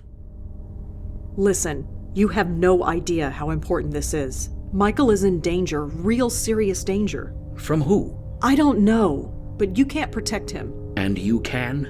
I don't know that either, but I'm gonna try. I made a Come on. He came to me scared, begging me to protect him, to give him sanctuary. He was ranting. I should have turned him away, but we roomed together at the seminary. We were close friends once. What could I do? You can take me to him. He's raving. He's mad. He says he's in a battle for his very soul. Is this true? Yes. Yes, it is. He's in the school. It's closed for the winter break, so it seemed like a good a place as any to hide him. Here's a key. The entrance is around the corner. Please, do whatever you must. Watch Just it. don't come back here. Don't worry. So, thrown out of a church. I suppose with our record, it was only a matter of time. The entrance to the school is around the block. Let's go. Ist Dark Soul? Die Steuerung ist ein bisschen uff, aber die Story hat mich damals abgeholt, ja. Ja. Das hatte so einen komischen Ton gehabt auch. Ne? Er war ja so ein bisschen Comedian auch gewesen in der Rolle. Das heißt, du hattest dieses Film-Noir-Setting, aber er war ja so ein bisschen trotteliger Privatdetektiv auch gewesen. Also am Anfang fällt ihm, glaube ich, die Waffe auch aus dem Fenster. Die Pistole wird ihm geklaut. Ah, die Steuerung, ja. Vor allen Dingen, was witzig war, jetzt erinnere ich mich auch wieder, wie das war. Du warst ja in der 3D-Engine und wenn du was untersuchen musstest, musstest du auf Pause drücken oder auf den Button drücken und dann wurde das Bild, was du gerade gesehen hast, in 2D gerendert und dann hattest du eine klassische Point-and-Click-Möglichkeit gehabt, in einem statischen Bildschirm die Sache zu untersuchen. Das war irgendwie eine ganz weirde... Ich weiß nicht, wie die auf die Idee kamen, so eine Technik zu machen. Da haben die eine eigene Engine für gebaut, dass dann immer die 3D-Ansicht in ein 2D-Bild gerendert wird, also umgerechnet wird. Ja, überhaupt nicht kompliziert. Ja, das war nämlich echt Next Level gewesen. Aber ich weiß nicht, ob es so userfreundlich war. Ah, schöne Lichtatmosphäre hier mit der Ampel. Sollen wir ein bisschen Jaywalking machen? I'm walking. Ah, wir können gehen. No need to pay attention to that. There aren't any cars out tonight. Ja, wer weiß, ob hier nicht ein Polizist um die Ecke steht. I'd better not mess with that. Ändert sich die Lichtatmosphäre auch ein bisschen? Nicht wirklich. The Lord is my shepherd, I shall not want. He makes me lie down in green pastures. He leads me beside the still waters. He restores my I think soul. he's reciting the Psalm of David. From the books I've read, it's supposed to guard against evil. And though I walk through the valley of the shadow of death. Ja. Die haben es gemacht, weil es ging. Die Idee war da gewesen.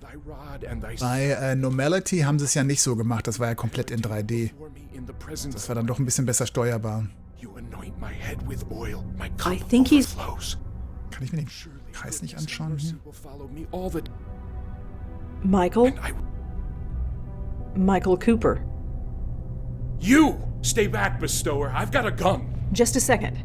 I said stay back! Er weiß, wer ich bin. Realms of the Normality. Stimmt, wir haben ja auch Realms of the Haunting gespielt und das war ja auch komplett 3D, aber das war ja fast ein Shooter gewesen auch. Er hat aber auch seine Macken gehabt von der Logik her. Ja, also deine Bildung auch aus der Popkultur. I'm here to help, I need to talk to you, I'm not here to hurt you. Immer erst beruhigen. Whoa, calm down. I'm not here to hurt you. Oh yeah? Tell that to Leah and George and the others. Others? How many of you are there? You don't even know that. You don't know a thing, do you? Here. This wasn't the plan. Plan? Yes. Our brilliant plan. We get the Bestower to escort our souls to the next world. Protect us from this force that is after us. Instead, you let us be destroyed. Ja, ich bin mal gespannt, was für eine Force, also was für eine Kraft das wirklich ist, die die Geister zerstört. Ob das irgendwas damit zu tun hat, was wir bisher alles erlebt haben, oder ob das eine neue Kraft ist, weil... Gibt es noch eine offene Kraft? Es gibt natürlich noch, wir haben noch nicht den Grund rausgefunden, wie Joey zurückgeholt wurde aus dem Leben nach dem Tod. Der ist ja eigentlich schon ins Licht gegangen, aber ist trotzdem noch auf der Erde. Im Rallye-Unterricht habe ich Tic-Tac-Toe und 4 Gewinn gespielt. Teufelsglücksspiele! Obwohl, das sind beides keine Glücksspiele. You think I wanted this to happen? I tried, I'm going to stop it. 1 oder 3? 1 oder 3? You think I wanted this to happen? People dying, souls torn apart? You think I want this? Of course not. It's just... Well, look at what we've been reduced to. I'm sorry. Whatever is going on, it's new. I've never seen anything like it before. I see. And what about him? Huh? Your friend. Er sieht ihn. The man behind you. He hasn't said a word since you walked in here. Me? Do you mean me? Yes, you. Don't look so surprised. Obwohl ich wusste ja, dass er Geister sehen kann. Now get out of here. You've been nothing but trouble ever since George went to look for you. Alles Glücksspiele, wenn man will. Habt ihr auch in der Schule, was ich gerne auch gespielt habe mit meinem Tischnachbarn in der Schule, Käsekästchen. Das konnte man auch gut zu zweit spielen. I'm so sick of guns. Why is everybody pointing guns at me? You really don't want to do this? Fine. Shoot. Don't shoot, I'm leaving. Das ist genauso stupid wie Tic-Tac-Toe. Naja. Ich fand's besser als Tic-Tac-Toe. Tic-Tac-Toe fand ich doof. 3 oder 4. I'm so sick. Ich finde das lustig, ich sag das hier. I am so sick of guns. Yeah, well, I'm sick of all this. Temper, my host. Voice. It can't be. I told you to stay in the other room. Yes, my host, I know. But I had to intervene. These two know me. If I may... Fine. Fine. Just make it quick. I'm losing concentration. Malone, Blackwell, what a pleasant surprise to see you both again. Yeah, surprise is the word. What the hell are you doing here? Is it not obvious? You freed me, Malone, brought me back into this world, and as befits all of our kind, I had a host waiting for me, and so I have returned to my former duties. Look, as much as I am touched by this reunion, I need to focus. Perhaps we should all converse outside. Fine, outside. Just leave me in peace. Thank you, my host. Aber er wird nicht als Bestower anerkannt. Genau, you're a bestower too, wollte gerade sagen. You're a bestower too? What gave it away? The spirit guide who won't leave me alone? Look, maintaining this circle leaves me a bit cranky. Sorry. Cranky If you can help, great. If not, well, I've made my peace with it. Just go talk to her. She's outside. I need to concentrate. The Lord is my shepherd. I shall not want. He makes me lie down in green pastures. Du liest Hollywood Undead, also. Restores my soul. He leads me in the paths of righteousness for his name's sake. And though I walk through the valley of the shadow of death. Okay, dann hat er die Gruppe gegründet, oder? Die wollten ja alle irgendwie einen leichten Weg ins Leben nach dem Tod finden, ne? Ach, das wäre irgendwie... Blackwell? Malone, it's been a long time since we've been able to converse. Alex, ihr habt vor kurzem übrigens wir haben ja vor 2-3 Tagen Amplitude gespielt. Da habe ich einen Song von Papa Roach gespielt übrigens. Und ich wurde nicht gefleckt von Twitch. Der Song, der WoD ist online geblieben. Kein Copyright Strike, auch nicht durch Garbage und Bling 182. Ja, welcher war das denn? Also er war auf jeden Fall in dem Spiel, aber ich weiß gar nicht, welcher Song das jetzt genau war. Es war nicht Last Resort. Nee, es war nicht Last Resort. Es war ein Remix von... Die stehen wahrscheinlich nicht in der Anleitung des Songs, ne? Das ist eine dicke Anleitung. Warum ist denn die Anleitung so dick von dem Spiel? 1000 Sprachen. Nee, Last Resort war... Aber welcher Song geil war, war der von POD. Der POD-Song war geil.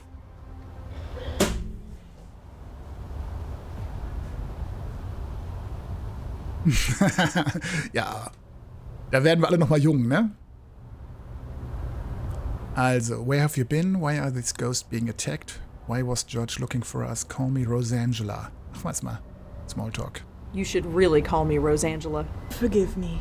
When you are as old as I am, all the names blur together. So I tend to address those I speak to by their family name. It is just easier that way, and less painful. I'm afraid it is a habit that is difficult to break. Da war ich 4, als das kam. Ach, wie niedlich. Ich stelle mir jetzt vor, wie du mit 4 Papa Roach gehört hast.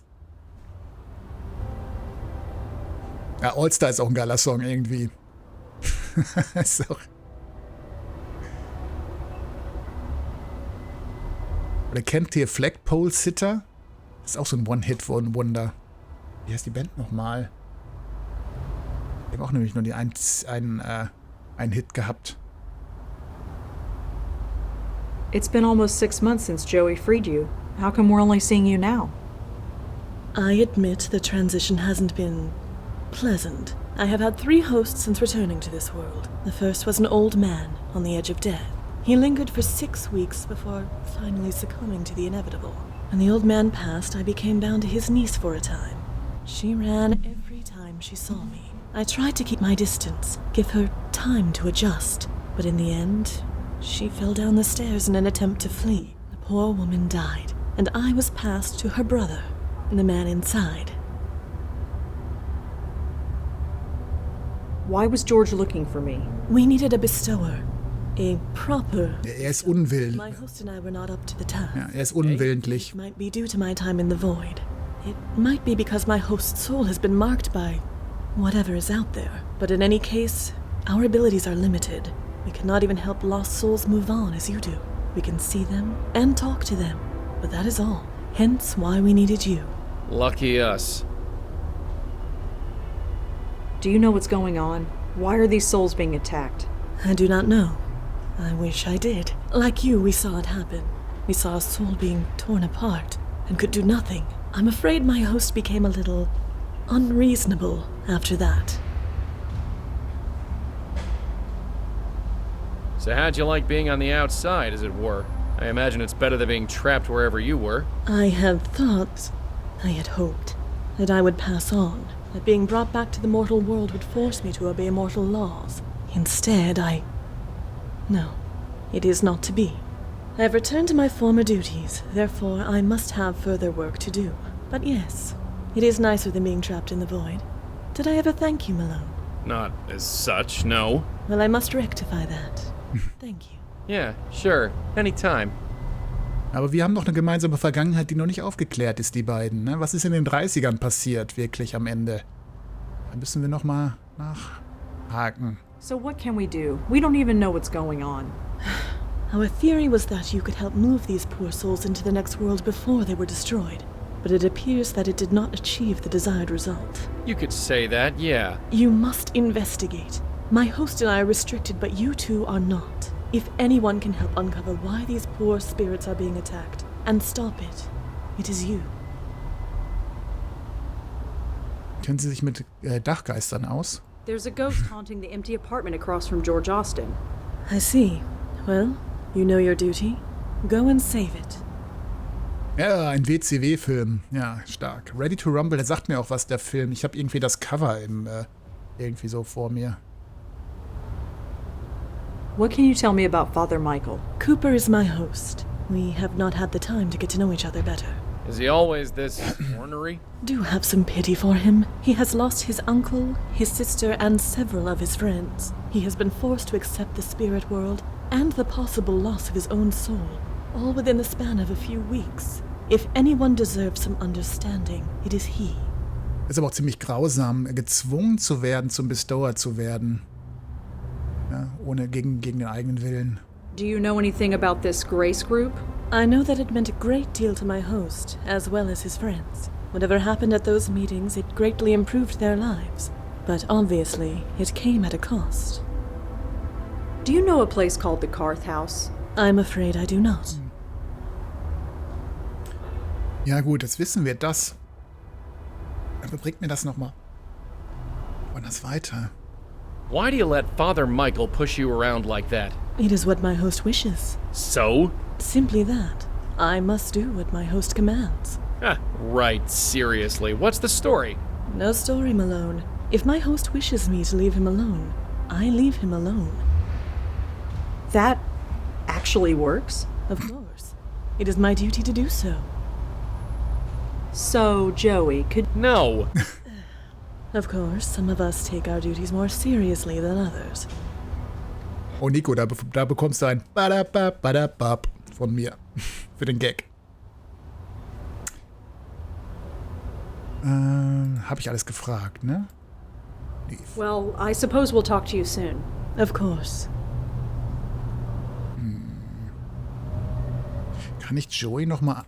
Ich wollte gerade sagen, kann ich Joey nochmal ungesehen da reinschicken, aber er sieht ihn ja und Rosie kommt mit.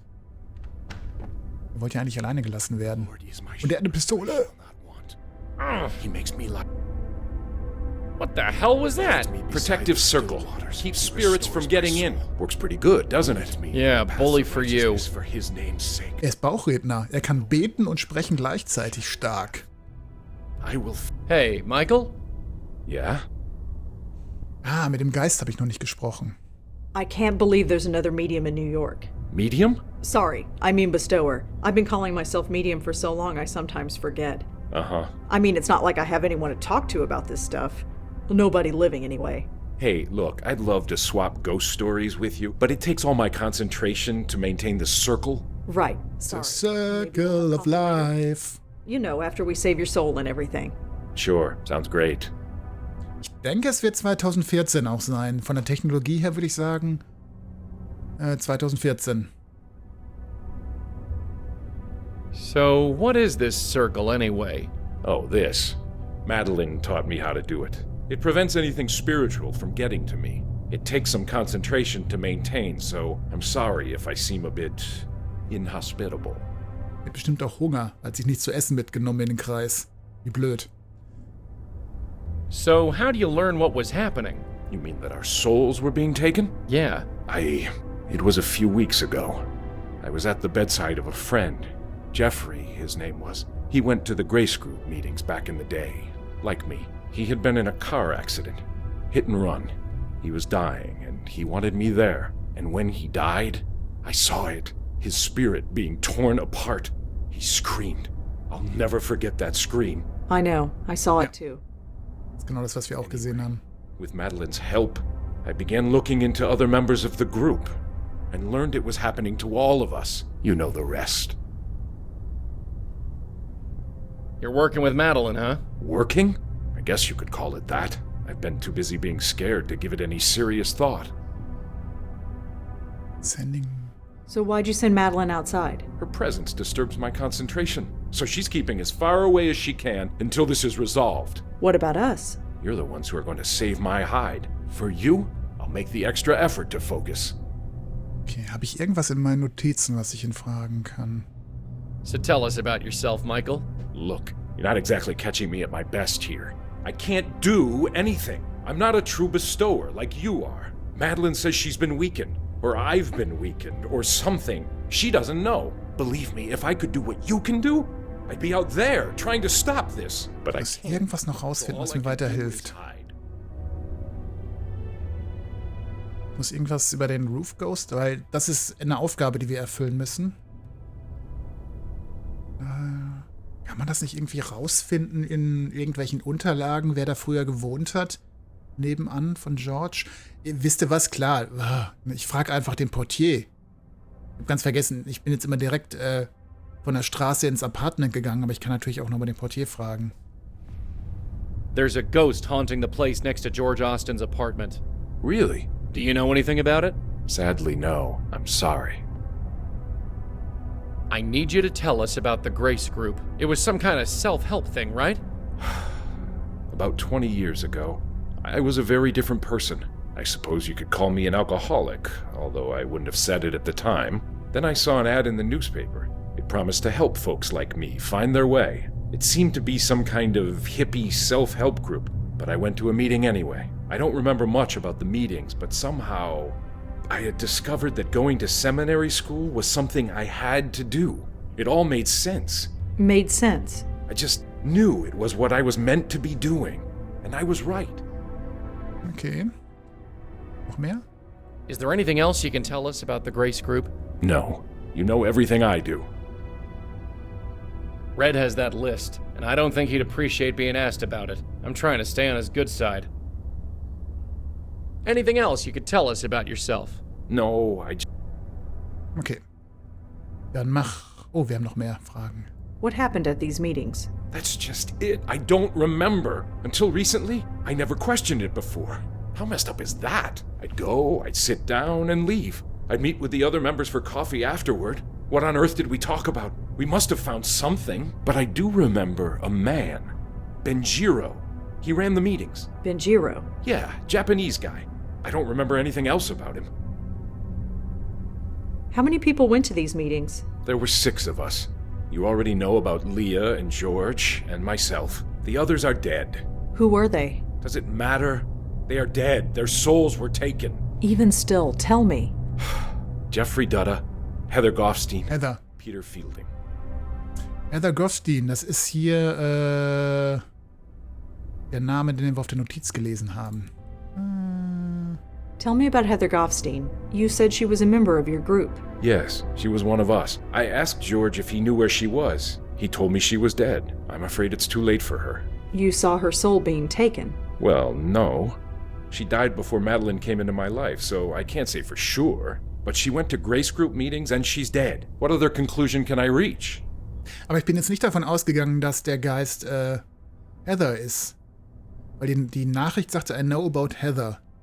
Aber mein Gott, vielleicht habe ich die Verknüpfung noch falsch gemacht. Machen wir gleich mal. Could you tell me about Peter? Peter Fielding, yes. I never had much contact with him. He died several months ago. I'm afraid it's too late for him. Is this like Heather? Did you actually see his soul being taken? No, I didn't. Thank heaven I didn't. Seeing it happen once, more than I can take. Heather Mason. Silent Hill 3, ne? Kenne ich das Spiel. Hab es irgendwann schon mal gespielt. Ich erinnere mich. You mentioned someone named Jeffrey Dutta? God, Jeffrey Dutta. Talk about transfiguration. When he walked into that Grace Group meeting, I thought he was in the wrong place. I mean, the guy was a Wall Street broker, for crying out loud. He could have bought the church and everything in it. But he later confessed that he tried to kill himself.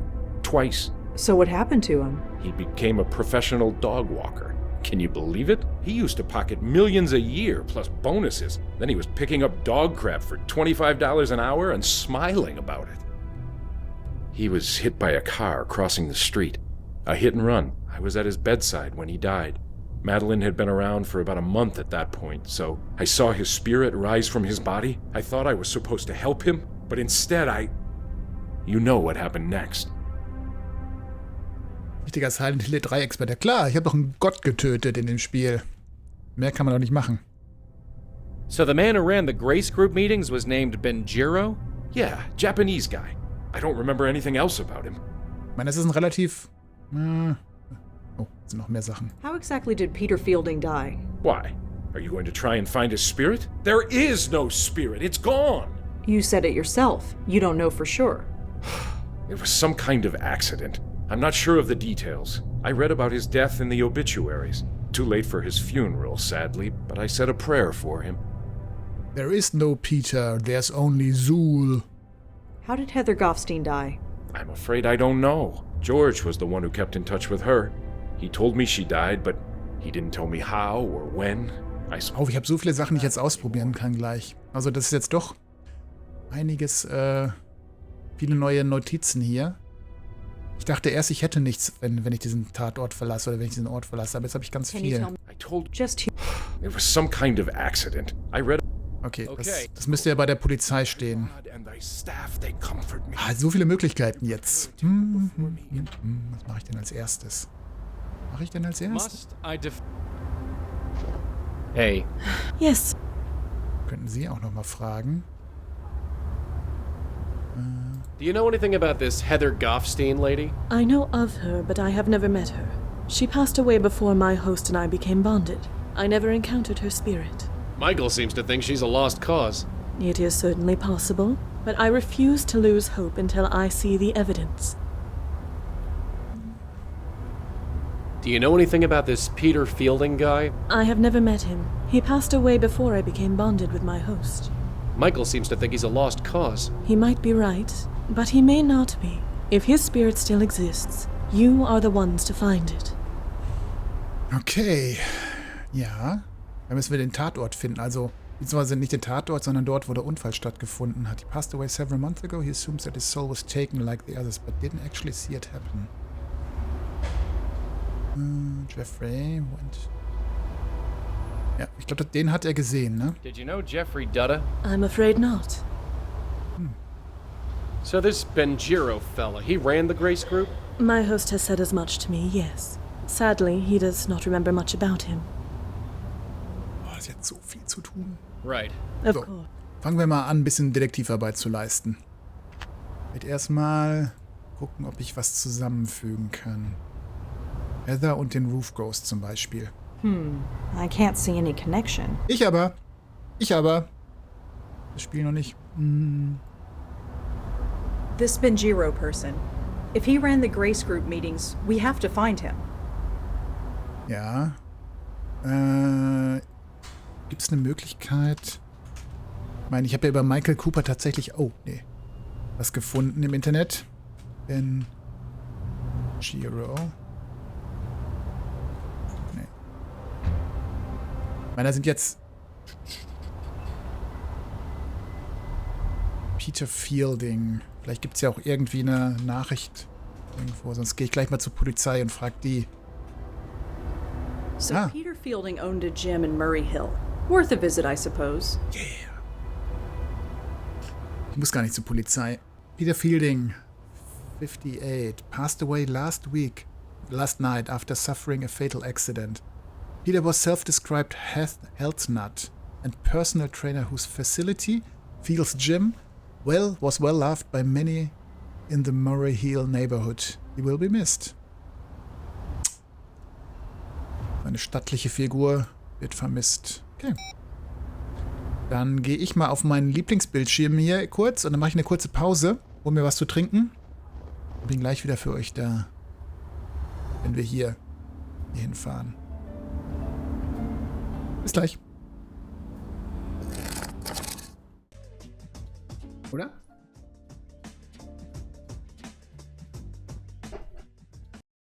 Steht Monkey Brain Gabriel nichts nach manchmal, was so Erfassen der Situation betrifft.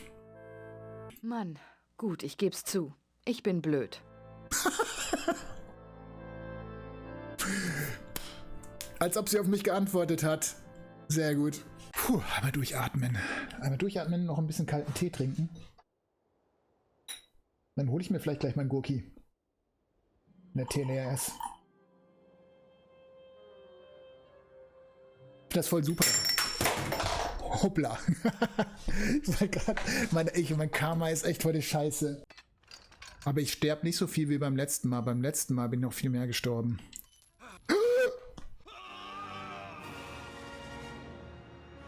Ich brauche meine Aufzeichnungen. Oh, wow. Who's coming? Nein!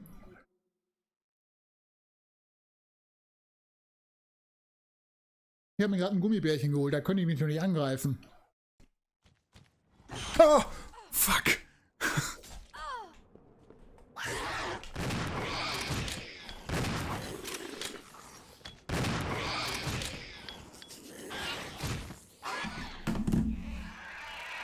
Ja, echt so eine Dating, wenn man so ein Fangame machen würde, dass man aus Gabriel Knight einen Dating-Sim macht, wo man den ganzen Würstchenclub da daten kann.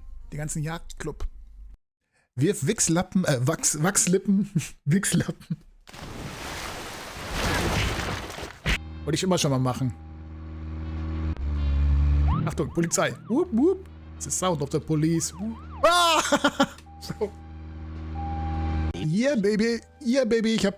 Ich bin der Dildo-Meister. Da kommt er. Ja, daneben.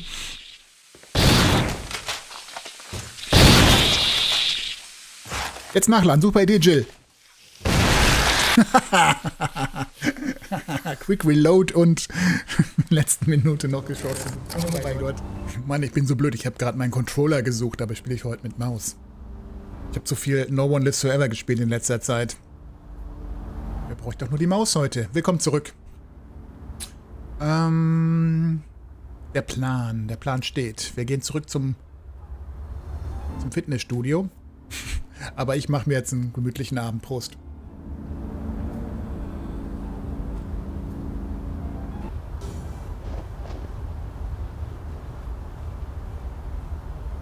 Alex, hau rein. Muss mal früh raus, ne? Ich wünsche dir noch einen schönen Abend. Danke fürs Abo heute nochmal. Für deine Unterstützung. Ja. Work. Looks nice and warm in there. Of course, so would a nice factory right now. Bye. It says members only. Members only? Muss ich meinen Geist reinschicken? It seems to open with a key card. Na gut. Sie muss leider im Kalten stehen bleiben und wir schicken mal den Geist rein. Irgendwas muss ich... A calendar with a marker pen attached.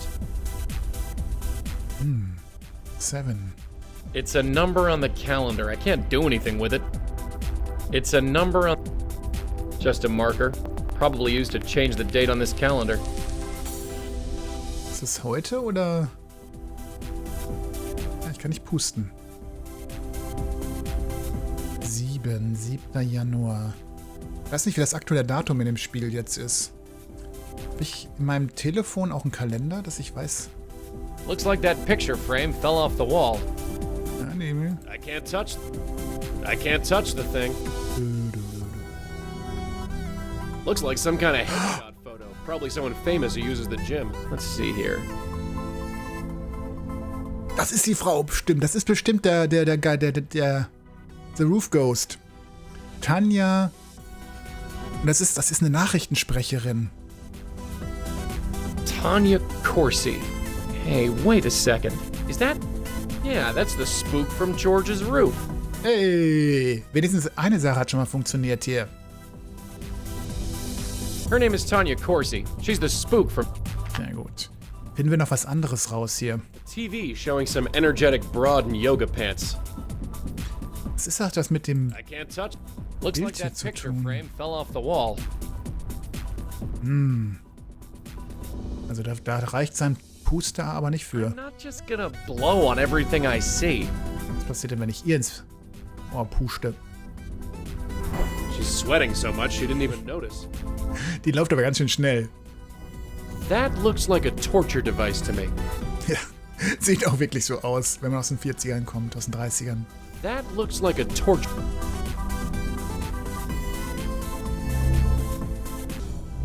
Okay. Nobody here. Hey, does it look right? Das ist der Geist. Seriously, does it look right? Does what look right? The light bulb. I could swear it was blinking. It looks fine to me. Huh. I gotta do everything myself around here. Aber wenn er wirklich 58 ist, dann hat er sich gut gehalten, auch in der Geisterform. Ist das der Peter Ghost? It's empty. I'm not phasing. Ist auch wieder so eine Twin Peaks Musik hier. Looks to be in his 50s. It's hard to say. He's got the hair of an older man, but the body that most guys in their 20s would envy. He obviously worked out religiously, for all the good it did him. Aber die Haare sehen auch noch gut aus. Sehen wir nix. Hey, friend, can we talk for a second? Are you sure there's nothing wrong with that light? I'm no expert, but it looks fine to me. Well, what can I do for you? Hey, is your name Peter Fielding by any chance? That's me. Why? No reason. You own this joint, right? Yes, I do. My dad built it. You could say it's a family business. Been running it around 20 years? Seems like yesterday. So, how are you feeling? Fine. Why? You don't feel strange at all? What do you mean? Well, just hypothetically speaking, you don't feel like you're gonna explode? What, like indigestion? Not quite. I am on a strict diet of wheatgrass shakes and fiber. Indigestion is the last thing I have to worry about. Habe ich mir fast gedacht. Dass er mir gleich auf den Tisch, auf Brötchen schmiert, wie gut er sich ernährt. So machen die das immer. So, you run this place with your old man, huh? Sort of. He built it when he left the army. I took over long ago. Das alles? So, you run this place... Sort of. Okay. Nice place you got here. Thanks. You looking to join? Ah, no. I really don't think exercise is gonna do me much good. It's amazing how many people think that. You're young. Your metabolism is still going strong. But time catches up with you before you know it. You're preaching to the choir, Peter, but I'm still not interested. Well, we're here if you need us. So what's the story with the lights? I don't know. It's driving me crazy. There's something wrong with them. I can tell. Well, like I said, they look totally fine to me. I'll just have to keep checking. Wissen wir, was das für ein Unfall war, bei dem er gestorben ist? Ich bin jetzt gerade irgendwie immer vom Autounfall ausgegangen, aber hat er eventuell hier einen Elektroschock bekommen, als er irgendwie an den Lichtern rumgespielt hat? So tell me about yourself, Peter. I'm the guy who's gonna kick your butt into shape. Oh no. Well, we'll see. Was steht das hier? He passed away several months ago. He assumes that his soul was taken. Peter went to the gym, aber es steht nicht, wie er gestorben ist. Did you know Jeffrey Dutta? You know Jeff? Small world. No, Jeff. I just heard of him. Good guy. Took care of my neighbor's dog when she was on vacation. Do you know Heather Goffstein? You know Heather too. Who don't you know? Well, I'm a people person. Wow, Heather. Haven't heard that name in a long time. Es gibt übrigens einen Jay, aber ich glaube nicht, dass der Jay ist, der die Nachricht geschrieben hat hier. Do you know anything about Benjiro? Ran the Grace Group meetings. Sure. Well? Funny. I can't think of anything to say exactly. It's been 20 years. Sure, people forget things. That's it, exactly. I just didn't think it would happen to me so soon. 20 Jahre? Also Benjiro ist anscheinend dafür verantwortlich, dass die alle, Michael sagte ja auch, er kann sich nicht an die Details der Treffen erinnern. Nur, dass die Treffen stattgefunden haben. I hear Tanya Corsi went to this gym. She's been coming here for years. That body you see on TV, I take full credit for that. Well, we all gotta be proud of something. Ever hear of the Grace Group? I understand you went to a few meetings. You know about that? Sure. Wow. Well, yeah. I went to some meetings. It was all I needed. Why's that? Well, I wasn't the most focused of people back then. It's a long story, but in the end, I went to work with my dad running this place. It's been my life ever since. Also sprechen wir wirklich davon, dass er vor 20 Jahren das letzte Mal bei den Meetings war? Hey, I think I met a friend of yours, Father Michael Cooper. You know everyone, don't you? I get around. Michael. Haven't heard that name in a while. How is he? He's seen better days. I'm sorry to hear that. He'll pull through. He always has. Is there anything else you can tell me about the Grace Group? What's to say? They changed my life. You ever go... No, sorry, I haven't been to the village in years. Oh, ich dachte, das wird direkt abgeblockt hier. Ich dachte nicht, dass da ein Dialog kommt. So what can you tell me about Father Michael? God, it's been over a decade. I'm afraid I can't tell you much. Are you sure you can't tell me anything about Benjiro? I'm afraid not. I just don't remember anything. Sorry. Did you know Jeffrey Dutta? You know Jeff? No. Okay, das ist ne. Can you tell? It's been a while. And I didn't speak to her much back in those days anyway. Sorry. Okay. So tell me about you. I'm the guy. Okay, das haben wir auch gehabt. So you're... Sort of. He built it when he left the army. I took it over long ago. Well. You got it. So, wie können wir ihm denn helfen? Vielleicht jetzt noch nicht, vielleicht fehlt uns noch was dafür. Aber wir haben auf jeden Fall mehrere Ansatzpunkte immer noch. Und wir wissen jetzt, wie der Geist auf dem Dach heißt. Wie sie da vor der Tür steht. So. Aber er hat einen Kaffee dabei. Sehr schön. So I found Peter. Peter? Peter Fielding? Yeah, he's safe and sound. Spiritually speaking, anyway. Huh.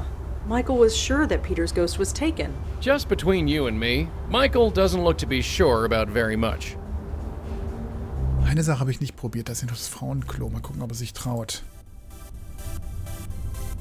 Oder der Umkleidekabine. Er traut sich. Hey, anyone in here? Anyone? Please? Oh Gott. Well, that was disappointing. Ja. Ist ja noch was am Pult? Nee. So, welcher Spur gehe ich denn als nächstes nach? Ich kann natürlich zur Polizei gehen, aber ich würde gerne der Spur nachgehen. So, have you heard of this Tanya Corsi person? No. Tanya Corsi? Was she in the gym? No, it's the name of our roof spook. Is she famous or something? You could say that. She has a TV show. I think you mean she had a TV show. Let's get going. Da wollte ich nämlich als nächstes hin. Jetzt, wo wir das haben, dann wechsle ich direkt. Ja, ich habe noch Joey, das ist gut. Jetzt haben wir jetzt etwas, mit dem wir sie... Ja, und vielleicht ist es zufälligerweise auch die richtige Heather, um die wir hier sprechen. Hier steht ja Heather auf dem Zettel. Vielleicht ist es ja zufällig die gleiche Heather, von der wir erfahren haben. Hello again, mister. What brings you by? You're Tanya Corsi, aren't you? I knew you'd get it. That's me, Tanya Corsi, host of the Good Morning Show on Channel 11. Now all the mystery is gone. So, mal sehen. Heather. Do you know a Heather Goffstein? No. No, I don't. Sorry. That note on the floor, it has Heather written on it. So, like I told you, it has no meaning to me. I don't know any Heather. Sie lügt, sie lügt, sie lügt. I doubt it. I doubt it. So, Tanya, tell me about yourself. You want to get to know the real Tanya Corsi. The Tanya that you don't read about in the tabloids and magazines? If you'll let me. I barely know you, Mr. Malone. Although if you swing by more often, you might learn a thing or two. Habe ich irgendwas, was ich fragen kann? So, I heard you go to Peter Field. Da gibt's ja auch eine Verbindung. I do. Or rather, I did. After what happened to him, I just couldn't. You mean his... Death? Yes. Oh, kann sie uns sagen, wie er gestorben ist? Erzähl mir mehr. So, can you tell me anything about Peter? A brutal taskmaster is what he was, but I can't deny he got results. Nope, I can't deny it either. Ja, hat sie denn etwas? Is there anything else you can tell me about Peter? Did you ever see him outside of the gym? No. No, of course I didn't. Is there anything else? Did you ever see... No.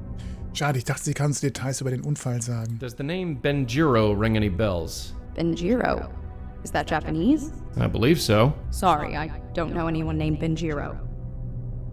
Ich kenne nur Benji. Did you ever... No. Do you know... No. Come on. So, I don't know any... Ich würde das gerne in Verbindung bringen. Heather, aber wir können das alles gleich nochmal googeln, den Namen hier.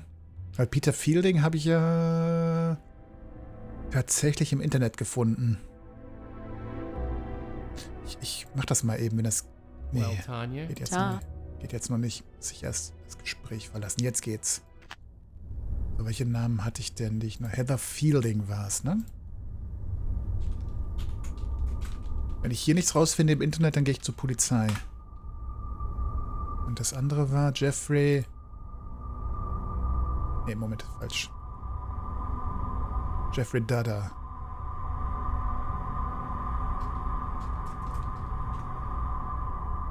Results. Genau, soll ich das Internet mal warnen? Wenn ich keine Ergebnisse finde, Google, dann gehe ich zur Polizei. Noch irgendwas, was ich googeln kann? Benjiro habe ich schon, Tanya Corsi. Vielleicht finde ich im Internet.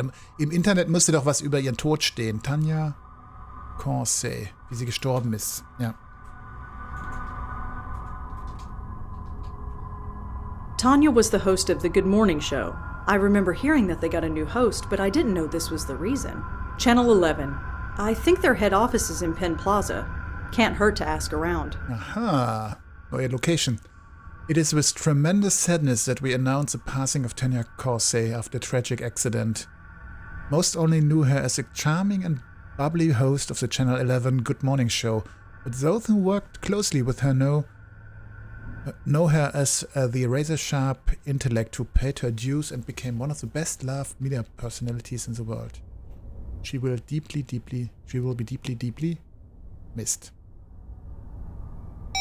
Good. Let's check it out.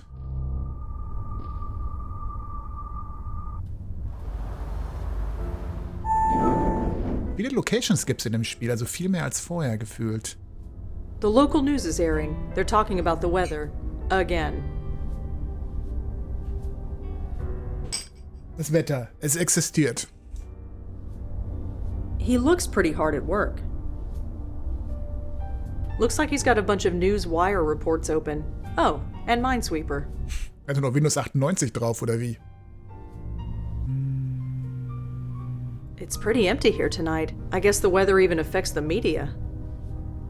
Und was Wichtiges hier? Gut, das spreche ich ihn einfach mal an, aber ich glaube nicht, dass ich mit ihm sprechen darf. Excuse me. Hello. Hi, I'm Rosangela Blackwell. Do you work here? Certainly do. Jim Peebles, senior producer. How can I help you? So, what do you do here? So what do you do here? I'm the head producer for the Good Morning Show with Kathy Carden. Isn't that Tanya Corsi's old show? Yes, it is. Did you work here when Tanya was alive? Yes. Why do you ask? I'm looking into her death. Wasn't it an accident?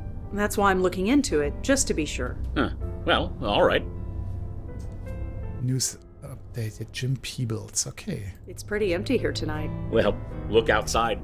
The weather's horrible, and almost everybody commutes to work. Nobody can get in, so we're running on a skeleton crew. Alle im Homeoffice. Okay. What can you tell me about Tanya? I liked her. Some anchors think they're the be-all and end-all, but not her. She knew we were all in this together, and worked well with all of us. That's how you make a news show. Everyone needs to help each other. Das war doch noch nicht alles. Can you tell me anything else about Tanya? Well, like I said, we all miss her. There's nothing else to say. Das ist noch etwas, was ich... Vielleicht weiß er was von Heather. A note was found in Tanya's apartment. It was signed J. And? And your name begins with J. Did you write it? Seriously? You're in journalism. You know that any lead is worth following. Well, sorry, I didn't write any note to Tanya. Not that I remember. Da war sie auch smarter als ich gerade. Ich habe jetzt gar nicht dran gedacht, dass er der Jay sein könnte. Ich habe eher daran gedacht, dass er vielleicht die Heather kennt. Dass der Name ihr was sagt. Can you think of any other Jays who might have written that letter? I can think of 6 who work in this office alone. I'm sure there are dozens more. Das habe ich nicht gefunden, dass ich das googeln musste, wäre ich nie von allein drauf gekommen. Okay, ich habe gedacht, weil sie ein Celebrity ist, habe ich gedacht, da müsste sich was zu finden sein. Ich wollte eigentlich was über den Tod rausfinden, aber... Can you tell me about yourself? Me? Well, what you see is what you get. I started working at a copywriter's desk about 30 years ago, worked my way up to producer, been here ever since. Und immer noch hier im Eingangsbereich, wo es am meisten zieht, ne? Ja. Have you ever heard the name Benjiro? Benjiro? No, I'm afraid I haven't. Ich habe nur den Producer-Namen bisher gefunden und eventuell das hier. Do you know anything about the death of Peter Fielding? He owned a gym in Murray Hill. No, although you've reminded me I haven't hit the gym in a while. I suppose I should go. Ja, zu spät. Do you have a record of a Jeffrey Dutta? He was killed in a hit and run. Sorry, no. Do you know a priest by the name of Michael Cooper? I'm afraid I haven't been to church in a long time. Weder in der Kirche noch im Fitnessstudio. There are tons of cases. There's the self-help circle that held meetings a long time ago. It was called the Grace Group. Ever hear of it? Sorry, no. Habe ich irgendwas... Ich habe seinen Namen rausgefunden. Den habe ich jetzt... Der kann mir vielleicht bei Tanya selber noch helfen. Ich bringe Heather und Jim gleich mal in Verbindung. Check Notes nicht hier. Well, thanks. Sure. Ich check nochmal kurz meine Clues. Bringt sie das in Verbindung? No, I don't see any connection at all. Sie glaubt ihm also. They both worked for the Good Morning Show. Heather und Tanya? No, I don't see any connection at all. Das ist nicht die Heather. Michael Cooper. Nee, sonst habe ich, glaube ich, noch nichts, was ich neu habe. Ich guck mal, ob ich mit Joey hier noch was machen kann. Das Wichtigste zuerst. Einmal ins Ohr pusten. He twitched a bit, but not much else. Habe ich eigentlich schon ein Achievement geschafft? Irgendwas? Teamwork. Save your first ghost. Gain access to an online game. She has plenty of time. Join the music. Das sind aber die Standard-Achievements. Die sind, glaube ich, story-relevant. Story-relevant. Die sind unmissable, glaube ich. It's all gobbledygook to me.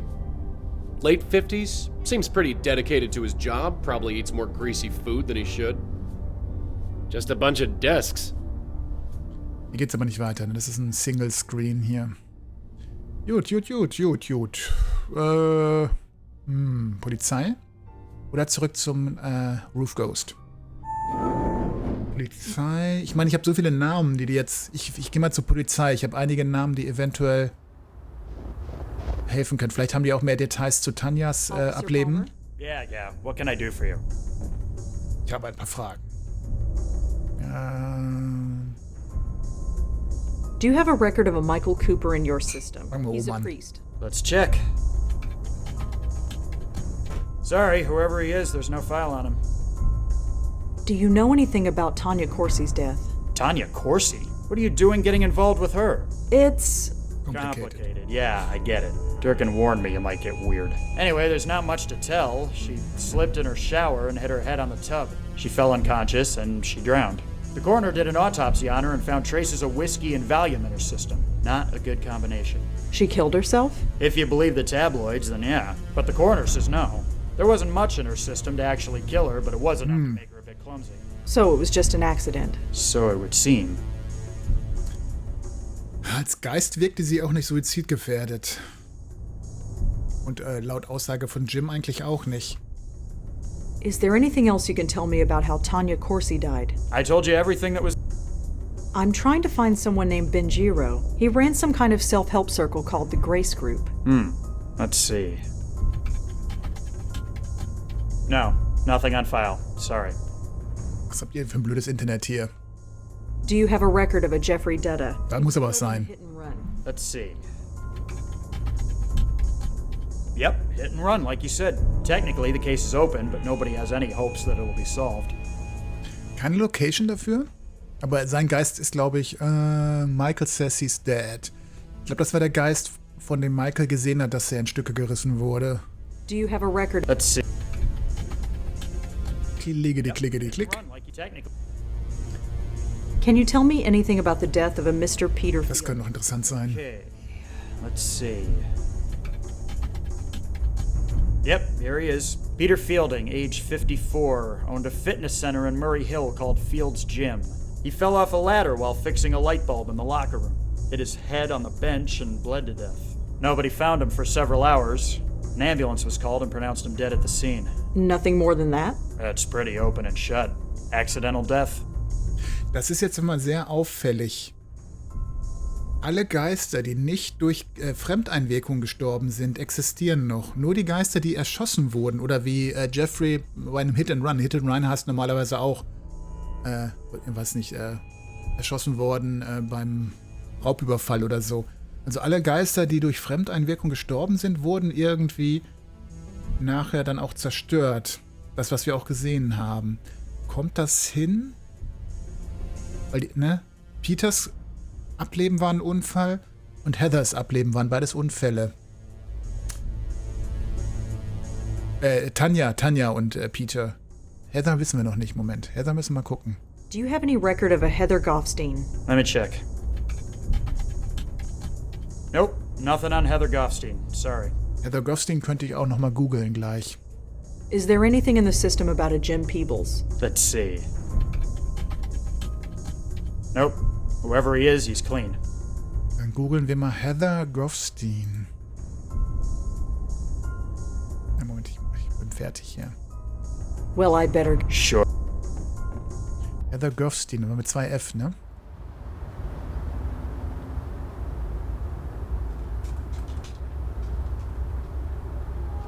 Nee, war richtig geschrieben. Denke ich mal. Goffstein, ja. Also wir können zurück zu Tanya. Wir haben neue Informationen. Wir könnten zurück zu Peter. Da haben wir auch neue Informationen. Ich glaube aber bei Tanya haben wir ein bisschen mehr Informationen, weil wir hier mit dem Producer gesprochen haben.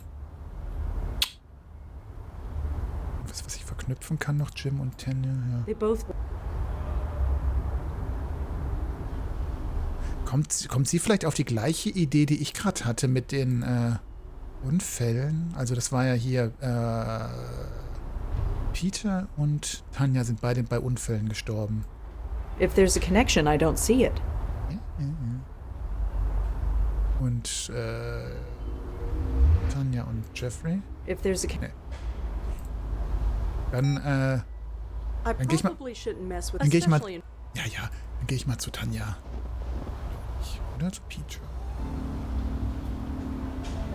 Wir können auch nach Hause gehen.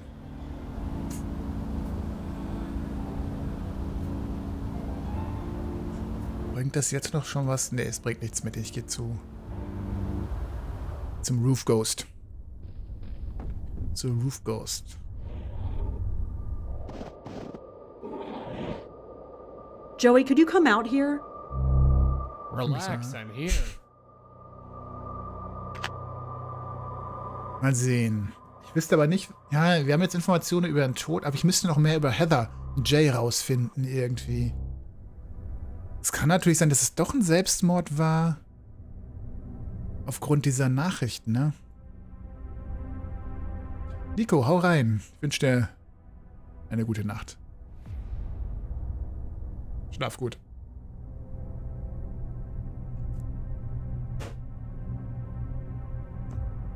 Bin wahrscheinlich noch so 1,5 Stunden dabei heute. Jay. No point in leaving. Jay. Hello again, mister. Vielleicht, What brings you by? vielleicht reagiert sie ja auf... Are you sure you don't... No, please. Vielleicht reagiert sie auf Jim. I met one of your producers, Jim? What about him? Oh, nothing. I was just wondering what you could tell me about him. I don't spread gossip, mister. Except when I'm on the air. Also ihr Gesicht hat sich gerade verzogen, als ich ihn angesprochen habe. Das war kein freundliches Gesicht. You sure you can't tell me anything else about Jim? If you want to get to know him, ask him yourself. Do you know a... No. Come on. So, I don't... Das kenne ich schon. Also es ist ein bisschen verdächtig gewesen.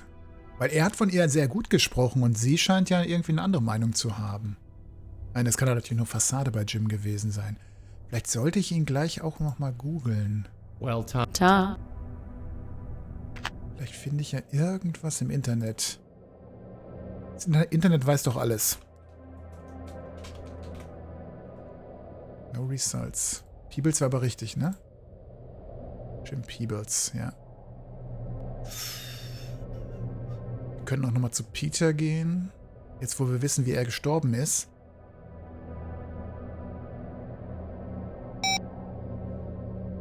Hat Joy noch irgendein Druckmittel?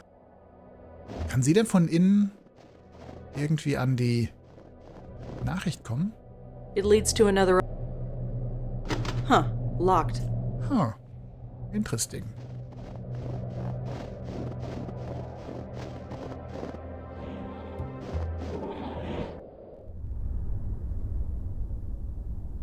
Gibt es vielleicht einen neuen Anruf? Oh, die wissen ja alle, dass er tot ist. Neue E-Mails? Nee. Aber ich finde, bei dem Teil, da haben sie sich wirklich am allermeisten Mühe gegeben, die Story nochmal richtig interessant zu machen. Ich gehe nochmal in die Lobby. Vielleicht kann mir doch der Typ irgendwas erzählen hier. Da war ich nämlich schon lange nicht mehr. Der Doorman. Hi. Yes, miss. Do you know anything about Tanya Corsi? Who? She hosted a major television show. She lived across from George. Oh, sorry, I don't watch a lot of television. And that apartment's been vacant as long as I've worked here. So, I'm afraid I can't tell you anything. Was, wie lange ist sie denn tot? Es klang jetzt nicht so, als ob sie super lange tot ist, aber... Ich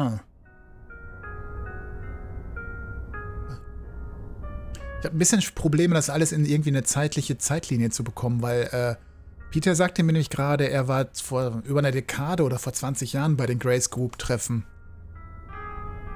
Ja, aber die waren ja auch aktuell noch. Und aktuell haben die ja nach dem Bestower gesucht, also nach mir gesucht. Do you know anything? Who? She... Oh, so... Also nichts.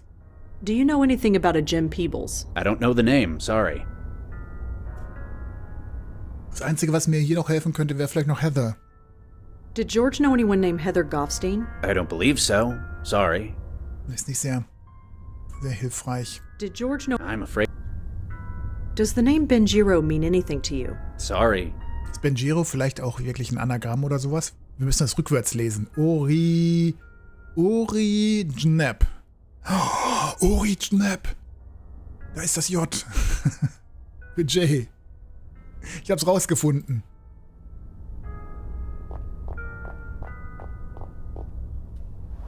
Okay. Jim.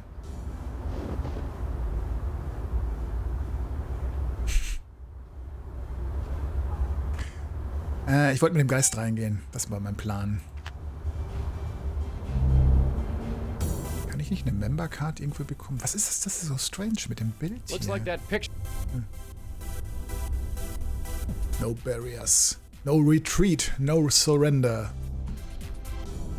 Okay, kann man irgendwo noch die Bank sehen, wo er aufgeschlagen ist? Ist er hier irgendwo auf die Leiter gestiegen und ist dann hier aufgeschlagen? Just a forgotten towel.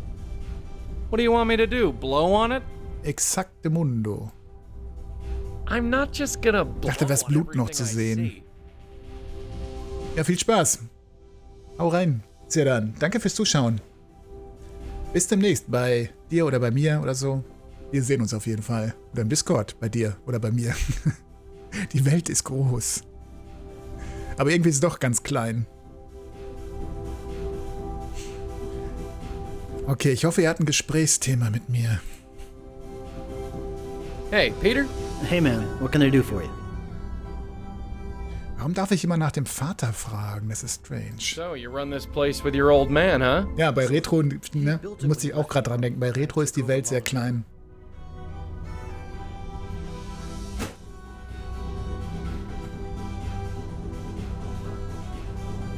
So, you run... Sort of. He built it when he left the army. I took over long ago. So tell me about you. I'm the... Ich komme hier nicht weiter.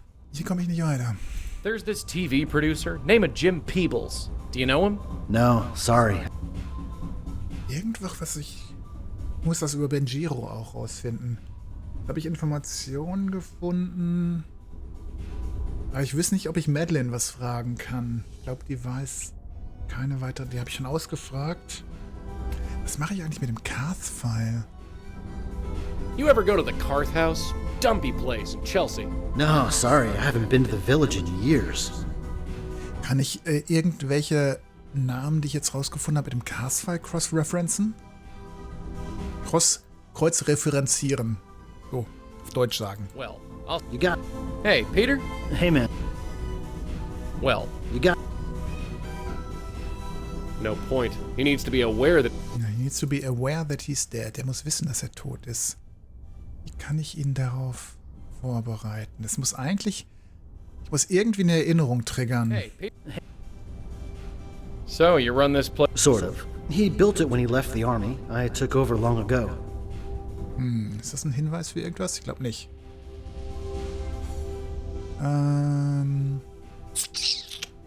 Nee. Well. Mein Point-and-Click-Sinn, der meldet sich noch nicht, mein Radar. Hier bei ihm. Außer das hier. Das runtergefallene Bild. Das wundert mich. I can't touch the... Looks like that picture frame fell off the wall. Das hing wohl hier. Oder hier. Und hier die 7, ne? Auf dem Kalender. It's a number on the... It's a number... 30. 1, 2, 3, 4, 5, 6, 7. 8, 9, 10. Oh, hier kann man auch zählen lernen, liebe Kinder. Der Marker ist auch ein Item. Just a marker. Probably. Give me just a second. I'm gonna add that to my list of things. Kann ich nicht einen Ausweis beantragen für Rosie? It seems to open with a key card. Ich habe keine Items dabei. Moment, kann ich das im Internet vielleicht machen? Irgendwie ist das ein modernes, Fields. Wie ist das? Fielding? Jim? Ich wollte im Internet jetzt eine Mitgliedschaft beantragen. That's a pretty solid. It says it's a keycard reader. Looks like it unlocks the door. It needs a keycard. Sticking my hand in it won't do anything. Ich kann mir schon vorstellen, dass ich mit ihr rein muss, um mir das Bild anzuschauen. Ich habe beim ersten Mal Jim geschrieben. Okay, also ich muss da oben Fields Jim. Okay, ich versuch's nochmal. Ich schreib's mal auch mit.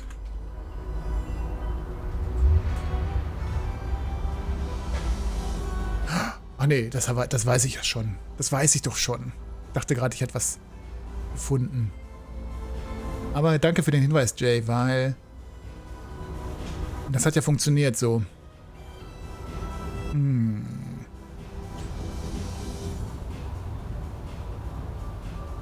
Hat denn das was mit dem Vater zu tun? Peter Fielding Senior. Senior. Nee. Weil ich kann komischerweise immer über seinen Vater sprechen.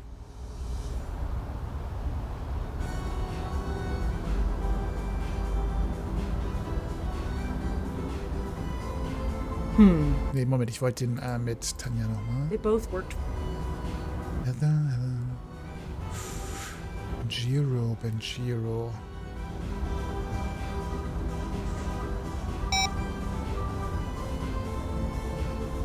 Kann man irgendwie das... Aber Grace Group, die waren noch im Geheimnissen. Die gibt es nicht im Internet, oder? Nee. Grace Church? Gibt es, ja.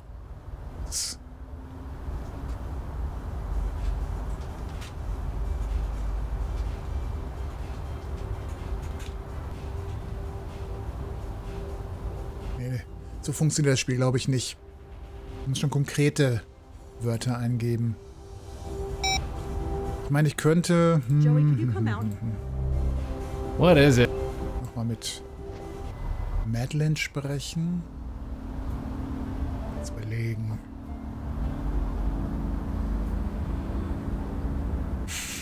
So funktioniert die Macht nicht. Aber es gibt ja sozusagen eine Macht hier. Wenn nämlich der Geist durch die Tür geht, dann klingt das ja wie ein Laserschwert, wie ein Lightsaber. So gesehen, ein bisschen Macht haben wir in dem Spiel auch. At last, you've come back. Der hat mich erwartet. We found one of the Grace Group spooks. Okay. Peter Fielding? I see. Is he still intact? Yeah, he tried to get me to join a gym. I thought as much. You thought so? What do you mean? You know as well as I do. A spirit cannot be moved from this world until it is spiritually ready. It would appear that is also the case here. No shit, ich spiele das Spiel seit 5 Teilen, das weiß ich alles. What about George and Leah? So wait, this is our fault? We can't just leave him. But what about George and Leah? From my understanding, they were aware of their death when they were taken. Yeah, they were. Weil sie erschossen wurden, ja. They were spiritually ready to leave this world, and so were vulnerable. This Fielding, was it? He is a lucky soul indeed. Until he is made aware, he cannot be taken. Not by you, or by anyone else. Also war doch meine Spur war richtig, ne? Dadurch, dass du durch Fremdeinwirkung stirbst, dass du siehst, dass du erschossen wirst, bist du dann des Todes bewusst. Aber wenn du irgendwie in der Dusche ausrutscht, dann bist du dir das nicht bewusst. Ja. You've been around the block a few times, so to speak. Nothing like this has ever happened to you before? The destruction of the very essence of life? No. Such a thing is difficult to contemplate, and to witness it, even more so. So wait, this is our fault? Whatever do you mean? Leah, George. Just by trying to save them, we destroyed them.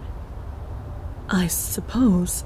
Yes, it could be seen that way. But please do not blame yourself. How could you have known? Ignorance doesn't change anything. Listen to me. Whatever or whoever is taking these souls, they were marked long before they died. All we can do now is move forward and save who we can. So what? We just leave the spook to rot? Of course not. It has been known for some spirits to become aware on their own. The right face, the right moment, anything can trigger it. And if that happens to Fielding, no. Our duty is to save him, and save him we shall. How? The usual rules have been chucked out the window. We make a move and he gets hammered, and we're not gonna let that happen, not again. It is a dilemma for certain. Ich kann mir vorstellen, dass das Foto, was dort auf den Boden gefallen ist, ein Foto seines Vaters ist oder so, weil irgendwer von seinem Vater spricht und dass das ihn irgendwie eine Erinnerung triggert oder so. I'll be back. We need to think about this, plan our next move. Of course. In fact, I might have an idea along those lines. I must confer with my host. Please excuse me. Soll ich nachkommen? He's okay? Peter's really okay? He is still deceased, but in all other respects, yes. He is as well as can be. This changes everything. You have no idea. You two, thank you. Thank you from the bottom of my heart. I never even considered that Peter's soul could be saved. And maybe Heather too. Yes, Heather. If she wasn't taken, then her soul must still be lost. And this is a good thing? Of course. If a soul is merely lost, it still can be saved. And maybe so can mine. So, what's the plan? Ach so, ich dachte, hier fehlt die Sprachausgabe. Es ist eine Frage. So, what's your plan? We are approaching this from ignorance, and possibly from fear. Before I was trapped in the void, I was a spirit guide for a very long time. I can learn much from a spirit by looking at it and talking to it. If Fielding's soul still exists, then it must be brought here. And Heather. Heather's soul must still be out there. And her as well, of course. Mal sehen, ob ich es heute schaffe, wenigstens eine Seele zu retten. So wie letztes Mal habe ich ja das kleine Mädchen gerettet. Vielleicht schaffe ich diesmal auch 1 oder 2 Seelen noch zu retten, bevor der Stream vorbei ist. Peter Fielding's spook is at the gym. It's not too far away. You can talk to him there. Are you kidding? I step out of this circle, who knows what could happen? If I die, there's a good chance I'll be an aware spirit, just like Leah and George, and then... Be at peace, my host. I would not ask you to do such a thing. Well, thank heaven for that. Besides, it is unnecessary. As you say, only spiritually aware souls are attacked. Since this Fielding is not spiritually aware, meeting him in his current state would be fruitless. We need to awaken him before I can determine anything about him. Ja, Racy. Guten Abend. Madre de Dios. Won't that destroy him? Exakt. Genau. Wie viel Zeit haben wir denn zwischen dem Erwecken und dem Zerstören? Also es war nicht besonders viel Zeit. Weil bei Leah hat's nicht funktioniert. Won't awakening these ghosts destroy him? Aren't we trying to avoid that? Don't be absurd. We'll put them behind this circle. They will be safe there. And how are we supposed to do that? Spooks like me can't enter the thing. This might surprise you, Malone, but I did think of that. Come here. Take this. What's this thing? Call it a totem. It was made with some of my essence. The circle was created in much the same manner, so it will make a perfect focus. When you awaken a spirit, use the totem to send them directly here. They will remain safely behind the circle until we can determine the next course of action. So I'll be trapped in this circle with Peter and Heather's ghosts? I am afraid so, my host. Well, I suppose it can't be helped. Wenigstens nicht so alleine da It drin. will be nice to see them again. Yes. Okay, das Spiel sagt mir jetzt auch, was ich als nächstes machen soll. Yes, das ist gut. Das ist sehr gut. Is there anything else you can tell me about Peter? Anything that can help us? No.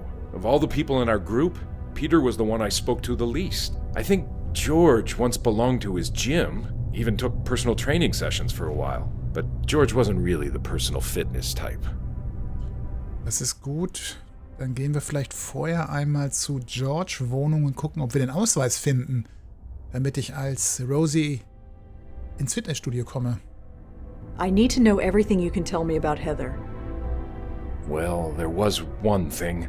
It was a confession of sorts, you see, and she trusted me. What was it? You don't understand. It was a confession. It might have been a long time ago, but it was still a sacred trust. I can't betray that trust. It goes against everything I believe in.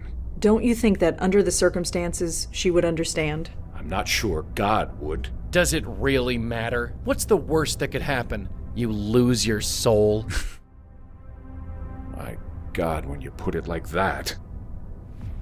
Heather was a prostitute. She wanted to confess, but didn't feel right entering a church. She might have been Jewish, judging by her name, but I think she just wanted to speak to someone who understood. Understood? Someone who had been to grace group meetings. Someone who had had a life-changing revelation, like I did. I don't know what her revelation was, but she wanted to purge herself of her old life. So she asked if I could come to her apartment and listen to her. So I did. Do you remember where she lived? I was a priest entering the house of a prostitute. It's not something you forget. She lived by Tompkins Square Park. Sehr gut. Yes. Das heißt, wir haben 2 Möglichkeiten jetzt. Wir müssen 2... Ich weiß nicht, ob ich genug Totems für beide habe. Is there anything else? No. I think, but George wasn't... Genau. Is there anything else? I just know she was a prostitute. I guess... So, wir haben einiges zu tun. I will return outside. Wir haben einiges zu tun. Hey, Madeline? Yes, my host. It's all right. All right? Yeah, stay inside. It's cold out there. I don't feel the cold, my host. I know. Just stay, please. And thanks. It is my pleasure, my host. So, da haben sich jetzt zwei gefunden. Am Ende geht alles gut aus. Mal sehen. Ist aber noch ein ganzer Weg bis dorthin. Also, ich wollte mir kurz das Totem einmal anschauen hier. Madeline said she used a bit of her essence to activate that circle, and that this totem would zap spooks into it.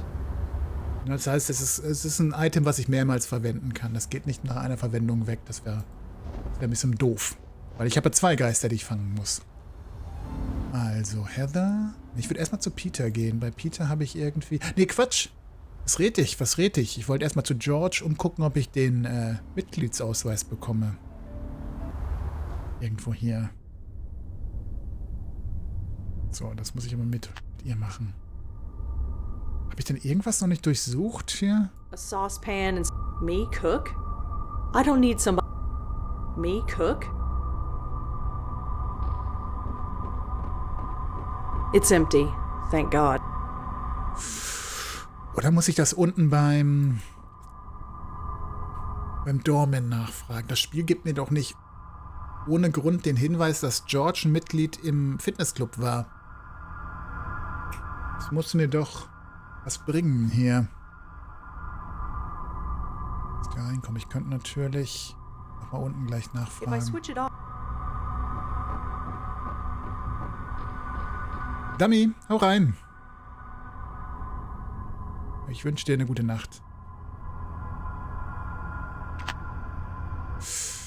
I'd never sneak it past. That'd look amazing. Darling, that thing... Hier hinter ist ein Safe. Hier ist immer ein Safe dahinter. No, it looks... Is that a gem?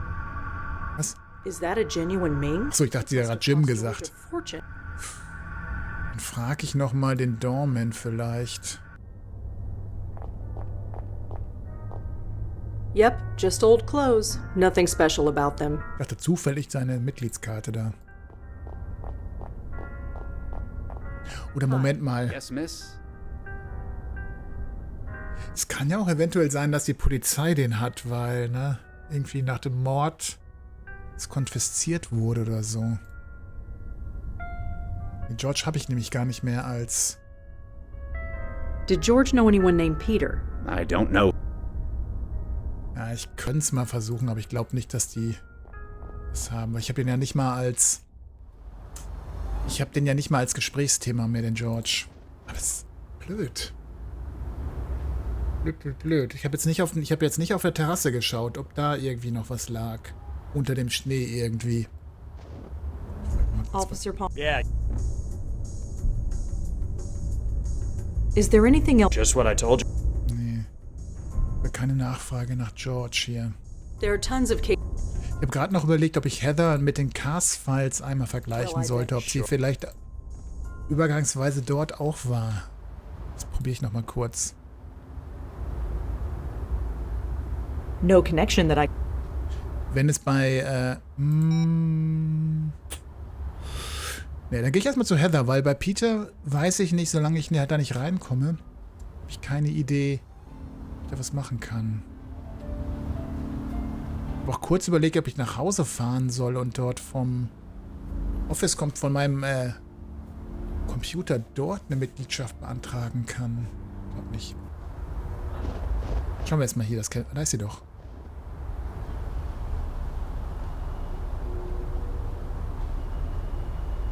Some nasty spikes up there.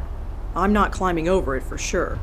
Da gibt es aber einen Trick, den lernt man beim Gefängnisausbruch oder so. Einfach die dicke Jacke nehmen, über die Spitzen legen, dann kann man da gefahrlos drüber klettern. Da ist doch ein Ghost dahinter. Come on. Some nasty... It just looks like a hallway leading down to a set of stairs. So, kann ich mit ihm da durchfliegen. Here we go. Hey, how'd you get in? Ah, hello, miss. Answer my question. How'd you get in? Oh, the gate was open.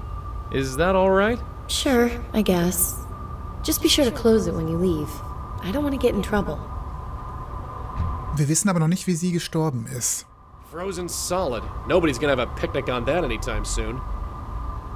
Und sie weiß es natürlich auch nicht. Excuse me, miss? Oh, hi. Gegoogelt habe ich sie auch schon, ja. Polizei habe ich auch schon gefragt.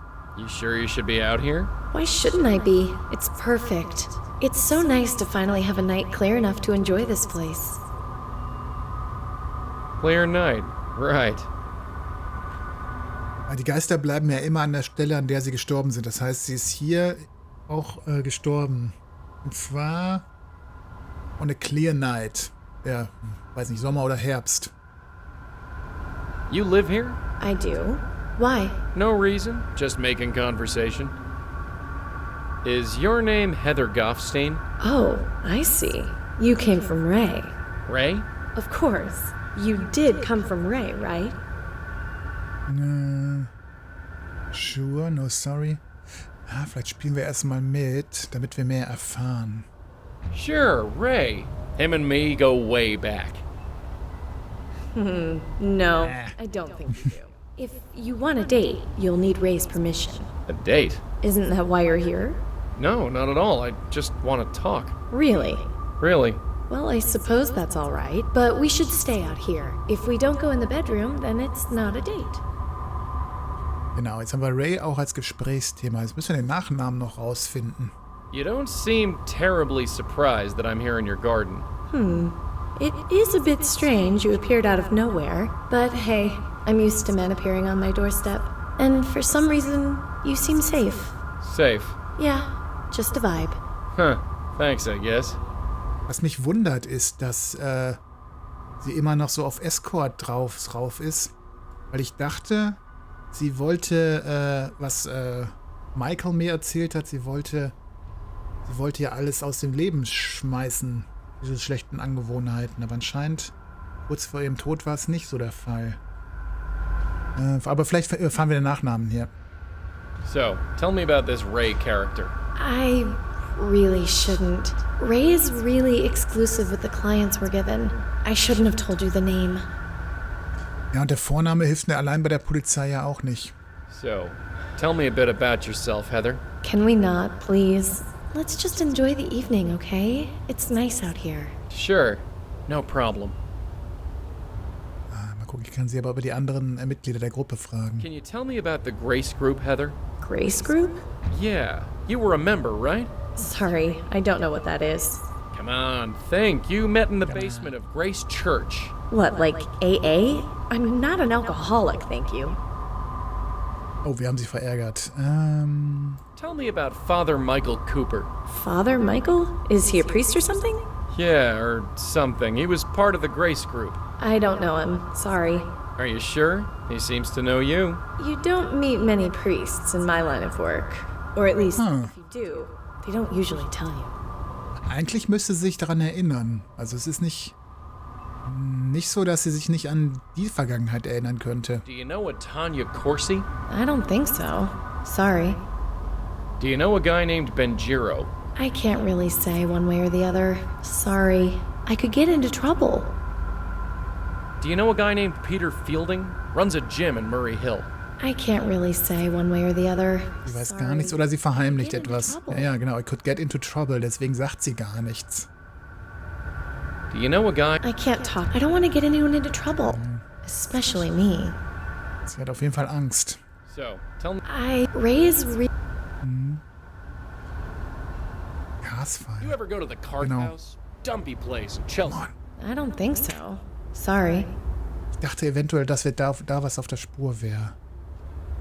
Do you know what? I don't think so. So. Can we not? Let's just enjoy. Sure. Gibt's nichts mehr zum Sprechen. Well, Heather? Sure. I'd leave the gate open, but for some reason, I don't think that will be a problem for you.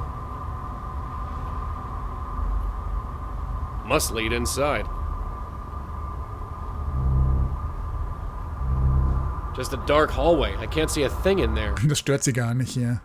Dark and dusty. Can't tell what's in there. Those plants are barely clinging to life. There's a reason why I keep... Kann man eigentlich auch die Geister anpusten? I don't think she'd appreciate me. Und das wird nicht gehen, weil... Said she Ja. used a bit of her essence to activate that circle. Ich speichere mal eben, aber ich glaube nicht, dass es ein Absturz wäre, oder ein Abbruch wäre, wenn ich versuche, sie jetzt in den Kreis zu bringen, obwohl sie noch gar nicht bereit dafür ist. Totem benutzen.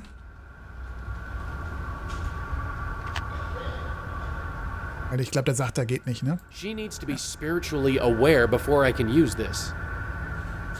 Wir müssen mehr darüber rausfinden, wie sie gestorben ist. Irgendeine Erinnerung triggern. Irgendwie mehr über Ray finden. It's a shame about Ray. It's a shame we don't know more about Ray. Habe ich irgendwas, was ich jetzt verknüpfen kann? Ray natürlich und Heather. Heather Goffstein. She worked for Ray, and now she's dead. Ja, Heather Goffstein wird man nicht im... Habe ich schon gegoogelt, ja. Ich habe gedacht eventuell, dass ich sie verknüpfen kann. No, I don't see any connection at all. Ray selber. I don't think those are Gibt es irgendwie was bei der Polizei, dass sie den Pimp irgendwie haben? Einen Zuhälter. Mein Zuhälter und Ray. Wie viele kann es da geben? 2? Officer Palm. Yeah. Do you know anything about someone named Ray? I don't know who he is, but I think he's involved with prostitution. Prostitution? Is this related to Leah's case? I don't know. It could be. This just gets better and better. Anyway, Ray. Come on, gib's mir. Okay, the name Ray definitely comes up in the police department database. There was a raid on a bar called Vantini a few years ago, and someone named Ray was taken in for questioning. No charges were made. Just Ray, no last name. No. Whoever Ray is, that's his full legal name. Anyway, here's the address of the bar if you need it. Thanks. Sure. Ray wie Cher oder Madonna. Hi Sandwick und vielen Dank für dein Sub. Genießt die Emotes, die jetzt übrigens auch animiert sind. Ich hau nochmal alle 9 animierten Emotes raus, damit ihr auch wisst, was ihr davon habt, unter anderem.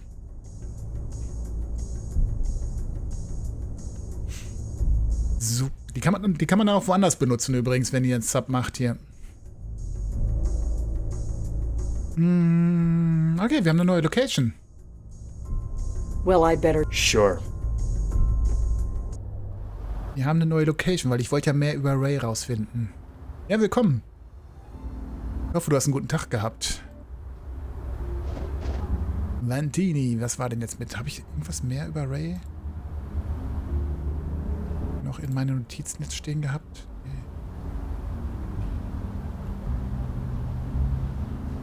Spätschicht halt. She worked for Ray. Ja. Du alter Schichtarbeiter, das ist echt heftig. I can't see much, but it seems much warmer in there than it is out here. Respekt für Schichtarbeit.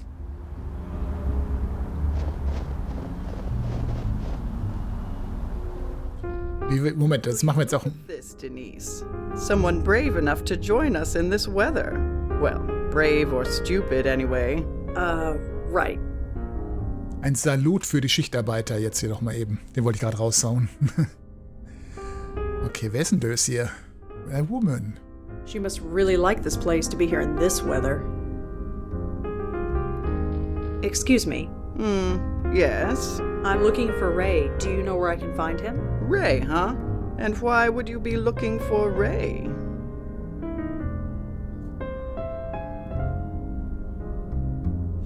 Das werde ich mal nicht machen.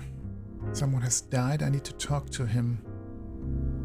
I'm looking into a death. Ray knew the victim. Oh? In what capacity? She was a working girl.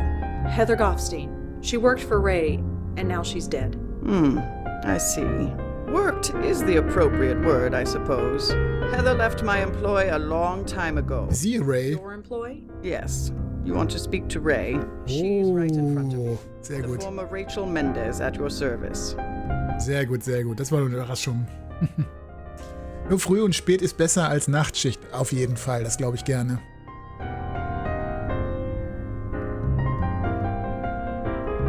Das Einzige, was bei mir einem Schichtdienst mal nahe kam, war zu Zivildienstzeiten. Da hatte ich Arbeitszeiten mal so von 14 bis...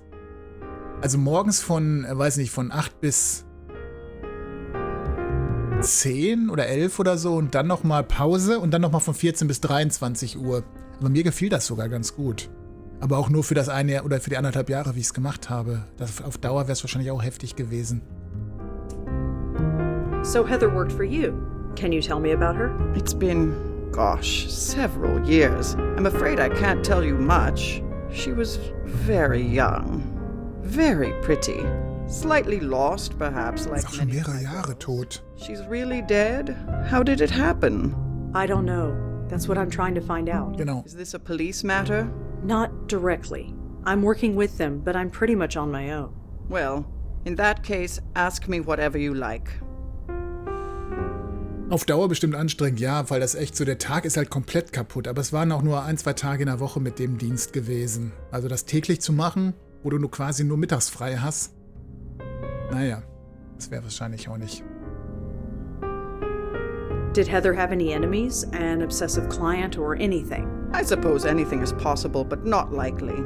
I screen our clients very carefully, and I keep very careful records. Also ich will heute noch einen Geist wenigstens retten. Entweder Heather oder Peter möchte ich heute noch retten. Vielleicht sogar beide, aber das glaube ich nicht. If you kept careful records, does that mean you have a list of Heather's clients somewhere? No, I'm sorry. Oh, sie wird wütend. Don't you want to know what happened to Heather? That client list could help. You have no reason to suspect one of her clients had anything to do with it. You can't even tell me how she died. I won't betray my client's trust. Okay, das brauche ich wahrscheinlich erst. Yes. Soll ich mit der Polizei drohen? I could bring in the police. I'd like to see you try. Every few years they try and raid this place, make a show of getting tough, but nothing sticks. I make sure of that. I really need the abs. I give a premium product. Privacy is that client list stays in my office where it belongs. Ich kann aber gleich meinen Geist vorschicken. Danke, dass Sie mir gesagt haben, wo sie ist. Das war Ihr erster Fehler. So you work here? Not directly, but I suppose I'm as much a fixture here as anything else. You said Heather left your employ. Could you explain? Just that. She packed up and left. And you were okay with that? You think I would drag her back against her will? Absolutely not. And what would be the point? I replaced her the next week. It's the nature of this business. Some girls try the life, discover it's not for them, and then leave. Some stay for years and it grinds them alive. But occasionally, with luck and persistence, one can flourish, like I did. Das heißt, Heather hat eigentlich diese Arbeit beendet, kann sich aber jetzt nicht dran erinnern. Weil ihr Geist denkt immer noch, sie arbeitet für Ray, eigentlich. How does this business work exactly? There's no bedroom upstairs, if that's what you are asking. I own several apartments in the city. I give the girls room and board in exchange for the money they receive. Some of them skim, hell, all of them skim, but I make sure to treat them well. They treat me well in return. Well, I guess that's everything. Sorry I can't. For what it's worth, I liked Heather. I'm sad she's dead. I suppose a drink to her memory is in order. Care to join me? Thanks, but no. More for me then. Denise, 1 gimlet, please. You know how I like it. Boobity boobity drink. Ray got herself a martini. One of the many she's had this evening, I'm sure. Achso, wir müssen irgendwann noch hier einmal ausprobieren, ob sie bepustbar sind. No reaction. But to be fair, she's so drunk, she probably wouldn't react to the building falling down. Bartender? Wir können auch noch mit dem Bartender einmal sprechen. Bartenderin natürlich. Damn it. Why can't they fix the drafts in this crappy place? Das könnte ich eben noch mal versuchen. They've got a pretty varied selection, although I wouldn't really know. My criteria for picking out wine is has pretty label and under $20. Ja, verstehe ich. It's Ray's martini glass. Better not. Ray wouldn't like that very much. Möchte sie vielleicht den Martini mit etwas Ghost-Puste haben? How odd. Denise, could you get that for me? Okay. Hier können wir was machen. Jetzt gehe ich mal könnte ich... Not while I'm on duty, so to speak. Ist denn irgendwas an der Bar, was ich brauche?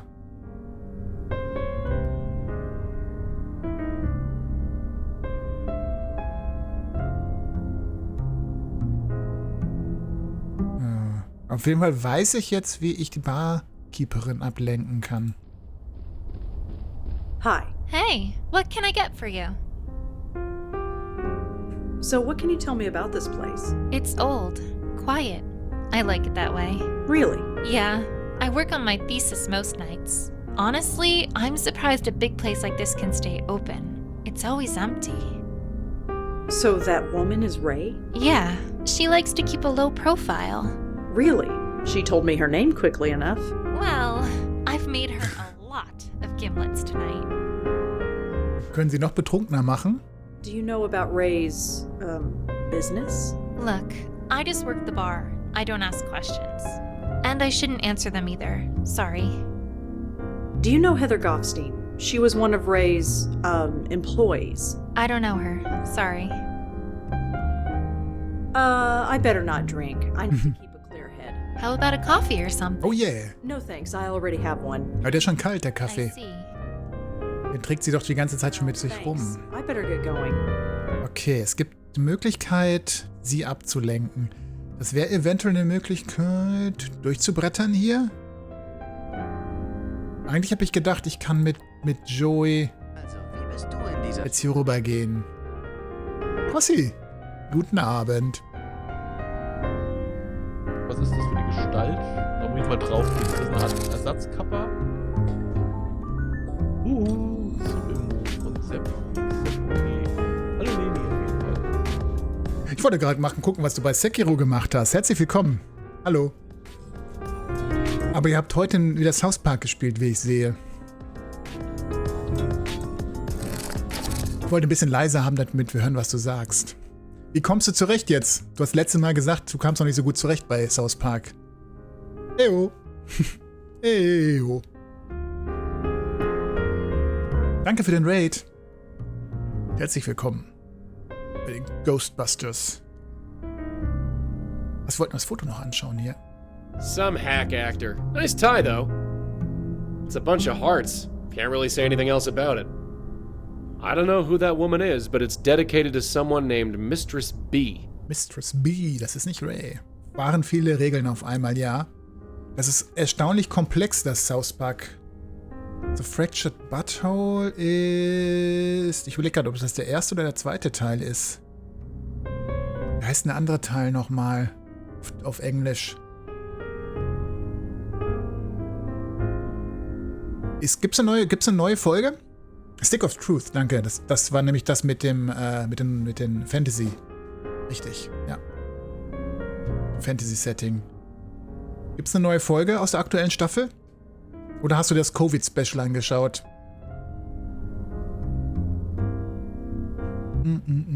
Achso, ich wollte mit Rosie einmal auf die Fotos schauen, ob sie die kennt. He signed it. Thanks for the tie. With love, AG.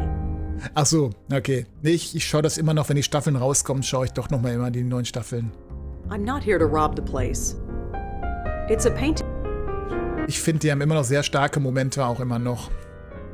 Die erste Folge der neuen Staffel war jetzt nicht ganz so stark, aber da kommt vielleicht noch was. So, dann wollte ich mal schauen, ob ich mit Joey ins Büro fliegen kann. Wenn das nicht geht... Es geht aber, okay. You think they used enough pink up here?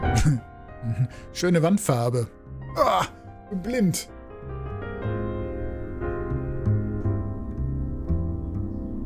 No idea who that... Doesn't look like anyone sat there for a long time. Das ist aber nicht das Büro, was ich erwartet habe. Aber vielleicht kann ich sogar als... Das ist ein Rotlichtmilieu. Oh ja, der Name ist Programm. Ja. Ich finde auch eher, dass es rot statt pink ist. I just can't come to grips with it. All I'll see is a whole load of nothing. Doesn't look like anyone sat there for a... No idea. Bringt es irgendwas, dass ich hier oben bin? Als Geist. Get in here, darling. I need you for something. Oh, super, sie kommt kommt hier auch einfach so rein. Ich dachte, ich müsste mich irgendwie vorbeischleichen, aber nö. Wo ist denn das Büro dann von Ray? Ich wollte ja eigentlich die Client-List lesen.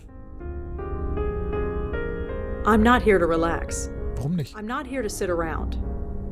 Ugh, no. I've been walking nonstop for 2 straight nights in the snow. I don't want to see how I look. Come on, du siehst gut aus. The mirror is fine where it is. Some vintage posters of a German crooner. Looks to be 50 years old. Ein deutscher Sänger haben die hier?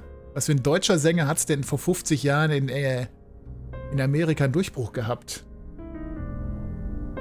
Deutscher Sänger.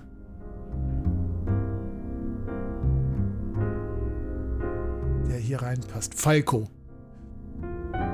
Nee. Hans Albers. A painting of a woman in Victorian dress.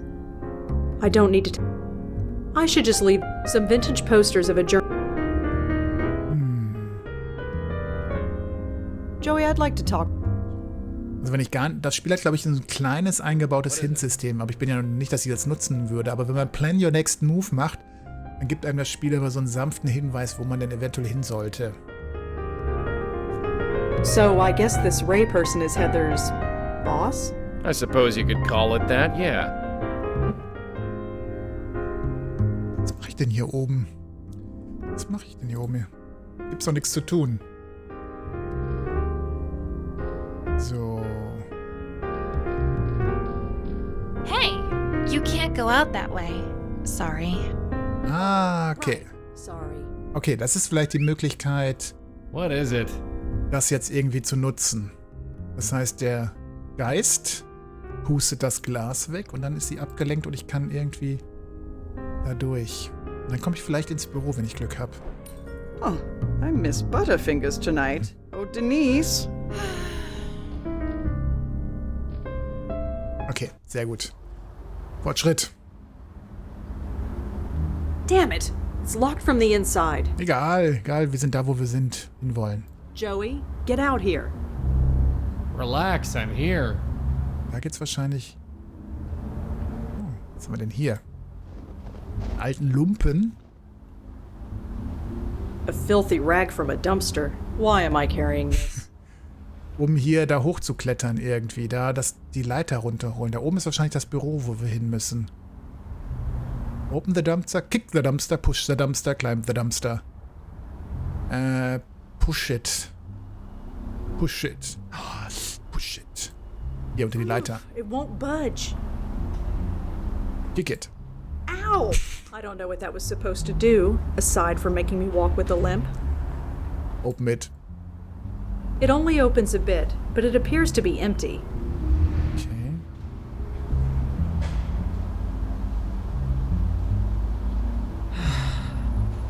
You're not seriously going to try that, are you?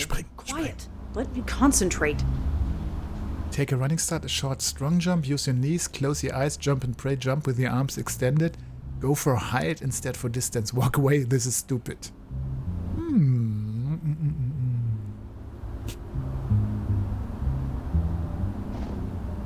Jesus, you okay? I'm fine. Be careful. Oof, it won't budge.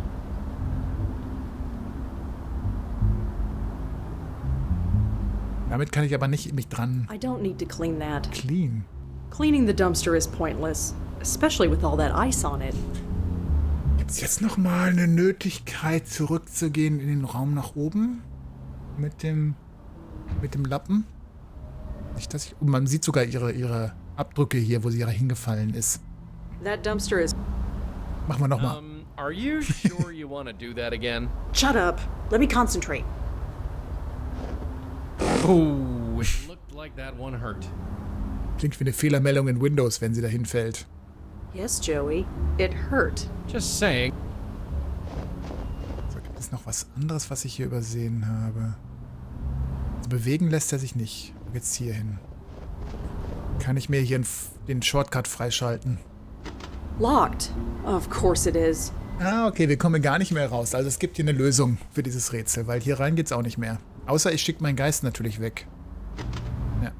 Damn it. It's locked from the inside. Ich schau mal kurz mit Joey, was hinter dieser Tür Can't ist. leave yet. She might need me. You might need me? Was kannst du denn machen hier? I'm not just... She's cold enough. Was kannst du denn hier machen, Joey?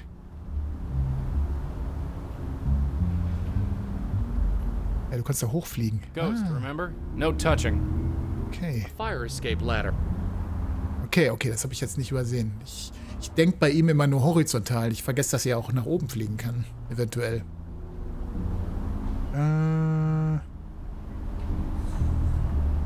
Kann er ihr da gut zureden, wenn sie versucht, da hochzuspringen? Schau in meine Augen und spring auf mich zu. It only opened.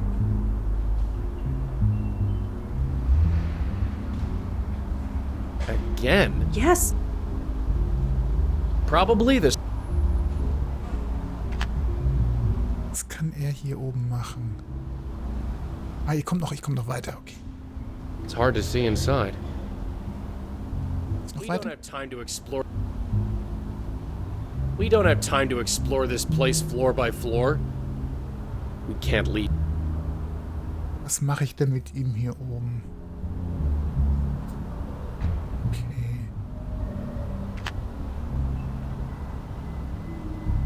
I don't need to clean. Cleaning the dumpster is pointless, especially with all that ice on it. That dumpster is. Wissen wir das? Kann ich vielleicht auch wieder den Kaffee drüber schütten, um das Eis wegzubekommen? It's now a puddle of foul, coffee-flavored water, but at least it's melted. What are you doing? Trying to keep warm. Right. Carry on. Aber das. I think I got it all, but I'm not carrying around this wet rag. Good thing there's a dumpster here.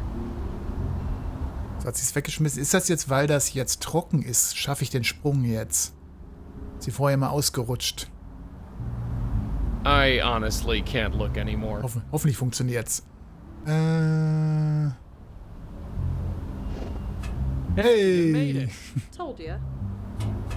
Fortschritt. Jay, hau rein. Mal sehen, wie weit ich es heute noch schaffe. Ich wollte ja einen Geist retten heute noch. Das ist so mein Ziel für heute. Schlaf gut. I shouldn't play around on this fire escape. It's hard to see. Wir sind im Büro. You know, we've been through a lot, you and I. But sneaking into the secret office of a known flesh peddler, this tops the list. Pictures of young girls. I guess they all work for Ray. Is that? Yes, it's a painting of Ray. A much younger Ray, but still Ray. Still Ray. A bunch of phone numbers and addresses. It doesn't say who they belong to. I shouldn't disturb Ray's things. I don't want her to know I was in here. So, wir suchen aber die Client-Liste. Eigentlich ein bisschen am Computer sein, ne? Okay, let's see here. Client list, client list. You're kidding me. Passwort? What? It's a text file, clientlist.txt. And that's good? Good for us. All I need to do is transfer the file to this memory stick. Security. Wiu. Kein Alarm? Geht kein Alarm los? And some security. I guess with this secret door and paying off the police, she didn't feel the need for any more. That and she's a bit old. She might not know a lot about computers. Huh, I can relate.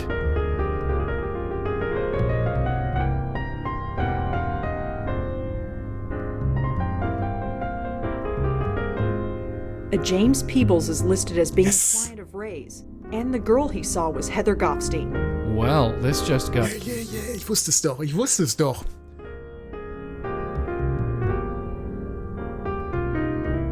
A James Peebles is listed as...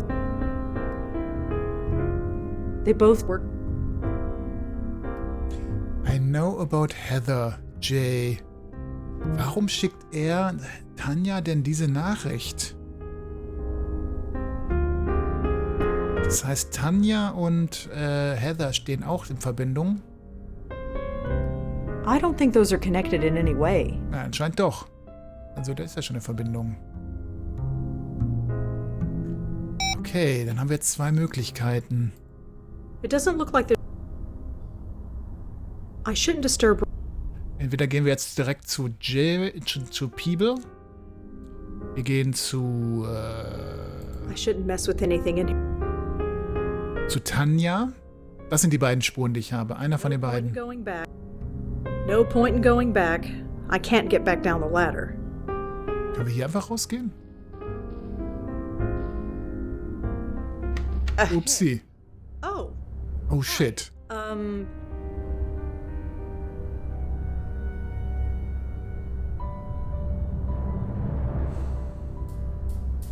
Wir spielen's mal auf die leichte Tour hier. I was just testing out your security. Is that right? I've been meaning to glue that window shut. I suppose I should thank you. But first, give me that memory stick. Here. Thank you. Now get your coat and leave. Gut, dass wir das vorher einmal gecheckt I'd haben. almost gone a full 3 hours without a restraining order. Well, the night's still young. And I need another cup of coffee. Gut, dass wir aber vorher die Sachen verglichen haben. Das heißt, wir wissen jetzt, dass wir vielleicht einmal mit Jim sprechen hier. Hi, Mr. Peebles? I know about Heather.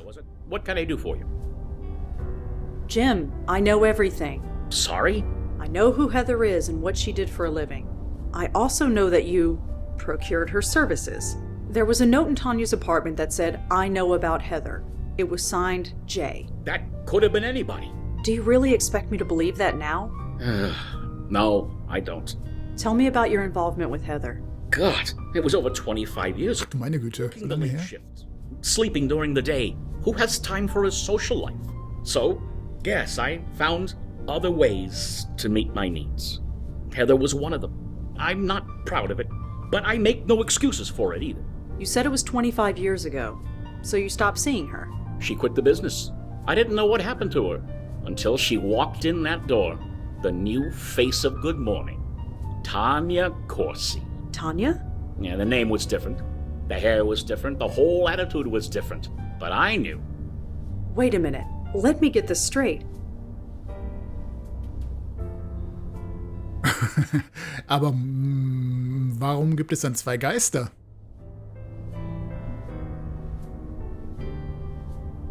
Heather and Tanya are one and the same?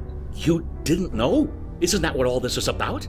She reinvented herself, changed her looks, got a gig as a weather girl, worked her way up to this newsroom, worked here for years, and never knew who I was until I told her. Until you blackmailed her, you mean? Look, 30 years I've been here, and I haven't moved from this damn desk.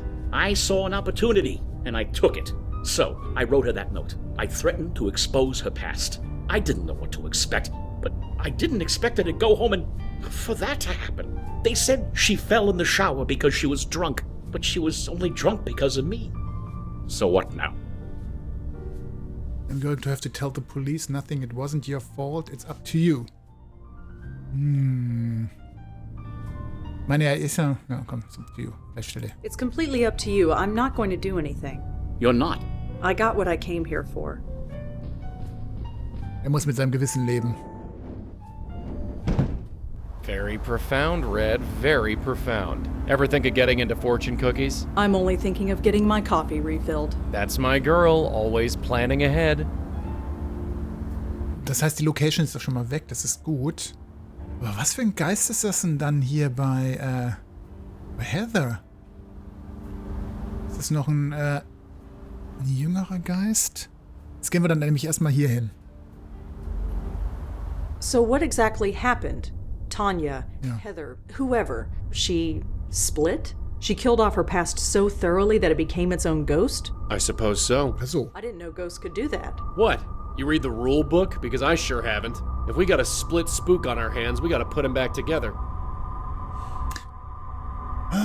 Wen nehme ich denn da dafür? Sie weiß ja anscheinend jetzt, als dieser Geist weiß sie anscheinend nichts mehr über ihre Vergangenheit. Habe ich noch einen Kaffee? Nee, der Kaffee ist jetzt weg. Hier kann ich nichts schön machen. Joey, could you come out here? What is it? Doch komplizierter, als ich dachte bei ihr. Ich dachte irgendwie... Es reicht nur, diesen Geist zu bekommen. Huh, locked. Ich glaube, es ist einfacher, den Heather-Geist von der Wohnung hier hinzubekommen, als andersrum, oder? Hi there. Hello again, mister. What brings you by? Listen, Tanya, I know who you are. We've already covered this, haven't we? No, I mean who you really are. You're Heather Goffstein. Or at least you were. I told you, I don't know any Heather. Tanya. I don't know any Heather because Heather is gone. Heather is dead. She doesn't exist anymore. She can't. I'm sorry, Tanya, but she does. What do you want? Money? A promotion? Like Jim? No, I just want you to come with me. Okay. There's someone you need to meet. I don't have a choice, do I? Fine, lead on. Yes. But remember this. Peter didn't just teach me how to do Pilates. Take me anywhere funny, and you'll be looking at a broken nose. I wouldn't dream of it. No funny business von mir. Also kommt sie jetzt mit. Das ist richtig. Why are we going out there? Just trust me. Trust you. That's rich.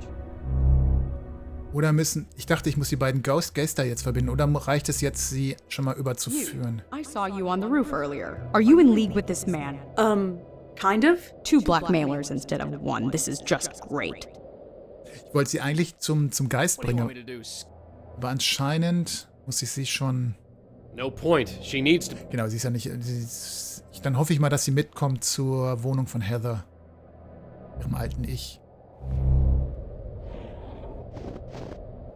Where the hell are you taking me? Just follow us, okay? Can I at least call my car service? I don't think that's possible. What do you mean? She means that they'd never come in this weather. It's better to walk. Come on. Come on. Where are we going? It's just up this way.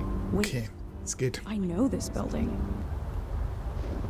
Ich habe ein gutes Gefühl, dass ich sie jetzt noch bekomme. Back when I was... Why did you bring me here? Whatever you brought me here for, get on with it. Dann wird das vielleicht das Finale sein, wenn ich es schaffe, die beiden jetzt zu vereinigen hier. Ich habe ja gesagt, einen Heather oder Peter wollte ich heute Abend retten. Da komme ich aber nur mit Joy hin. Tanya, there's someone you need to meet. There's nobody here I want to see, I assure you. Even still, I just need you to follow me. Then we can forget about this whole thing. Fine.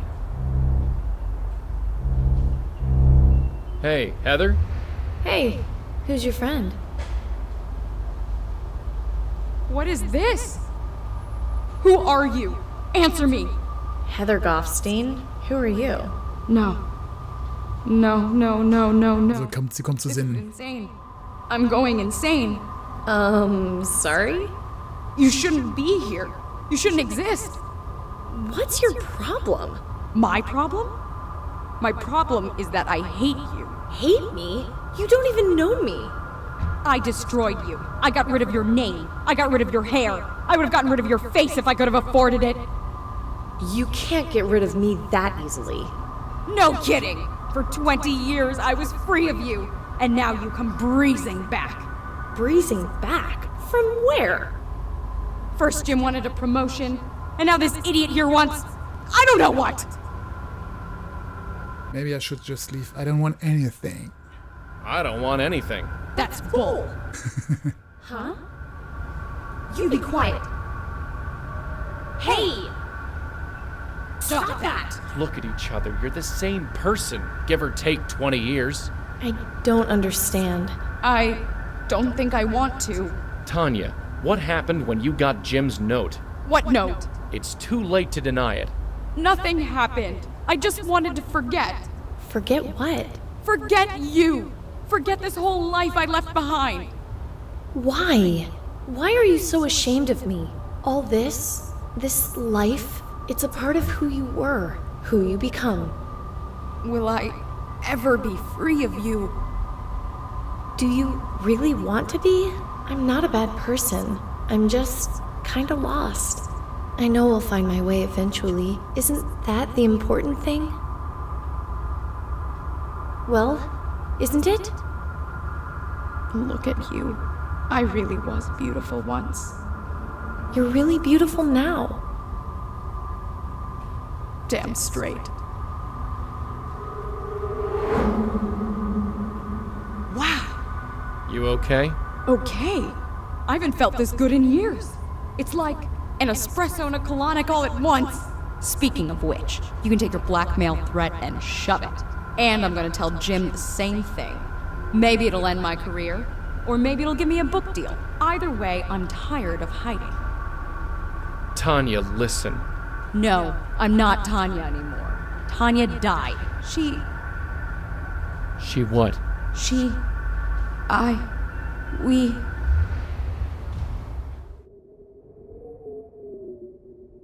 Jetzt ist sie klar. Valium with a vodka chaser. That's all I remember. You're not really a blackmailer, are you? No, I'm not. I'm dead? I'm sorry. If I'm dead, why do I feel sick to my stomach? Listen, there's no time to explain. Just grab a hold of this. What? Just do it. That was interesting. Did it work? Only one way to find out. Hey, look who's here. Heather's safe and sound. Safe. You were always an optimist, Michael. Sorry, I know this is not exactly the reunion we expected after all this time, but you have no idea. I thought you were... Well, I explained that already. So, Madeline, you got your spook. What have you learned? It is interesting. This spirit is experiencing what would be considered nausea in a living person. This spirit? I do have a name. Apologies. She is being pulled. There is the signature of another spirit at work. A signature? Yes, I can see it. It is faint, but I can see it. Only the power of this circle is stopping it from gaining a foothold. Unfortunately, it is too faint for me to see anything useful. And we dare not lower the circle. I need to examine another soul. One that is marked like this one. And by another soul, you mean Peter, don't you? Peter? Peter Fielding? Yes, his soul is still out there. I see. So, und das ist, würde ich mal sagen, das ist ein erfolgreicher Abschluss für heute. Wir haben einen der Geister in Sicherheit gebracht. Den nächsten mache ich beim nächsten Mal. Ich überlege gerade, wann ich das nächste Mal Blackwell spielen kann. Morgen Abend kann ich nicht. Ich überlege, ob ich morgen Nachmittag einen Stream einlege. Nee, ich mach nicht außerhalb der Zeit. Nicht mit dem Spiel. Weil morgen Abend ist streamfrei. Freitag ist Jubiläumsstream. Und Sonntag spiele ich The Return of the Obra Dinn. Das heißt, frühestens Montag spiele ich weiter. In der Geschichte. Speichern wir erstmal den Klippenbügel für heute.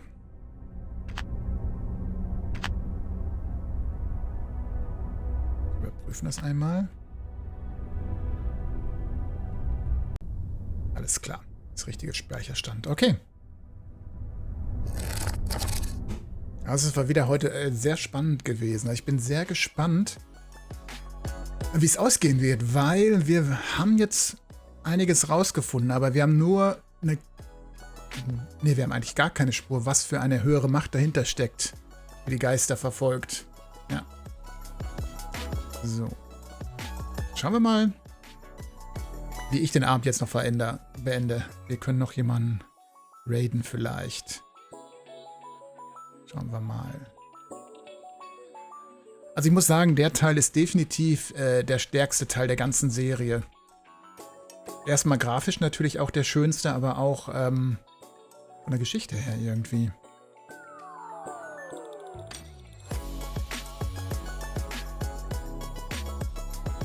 So, was haben wir denn da? Wir haben 2, 3 Leute, die wir eventuell raiden können. Oh, ich sehe gerade, der gute Gottgit ist noch bei Monkey Island. Dann schicke ich euch von einem Point-and-Click ins nächste. Der spielt Monkey Island.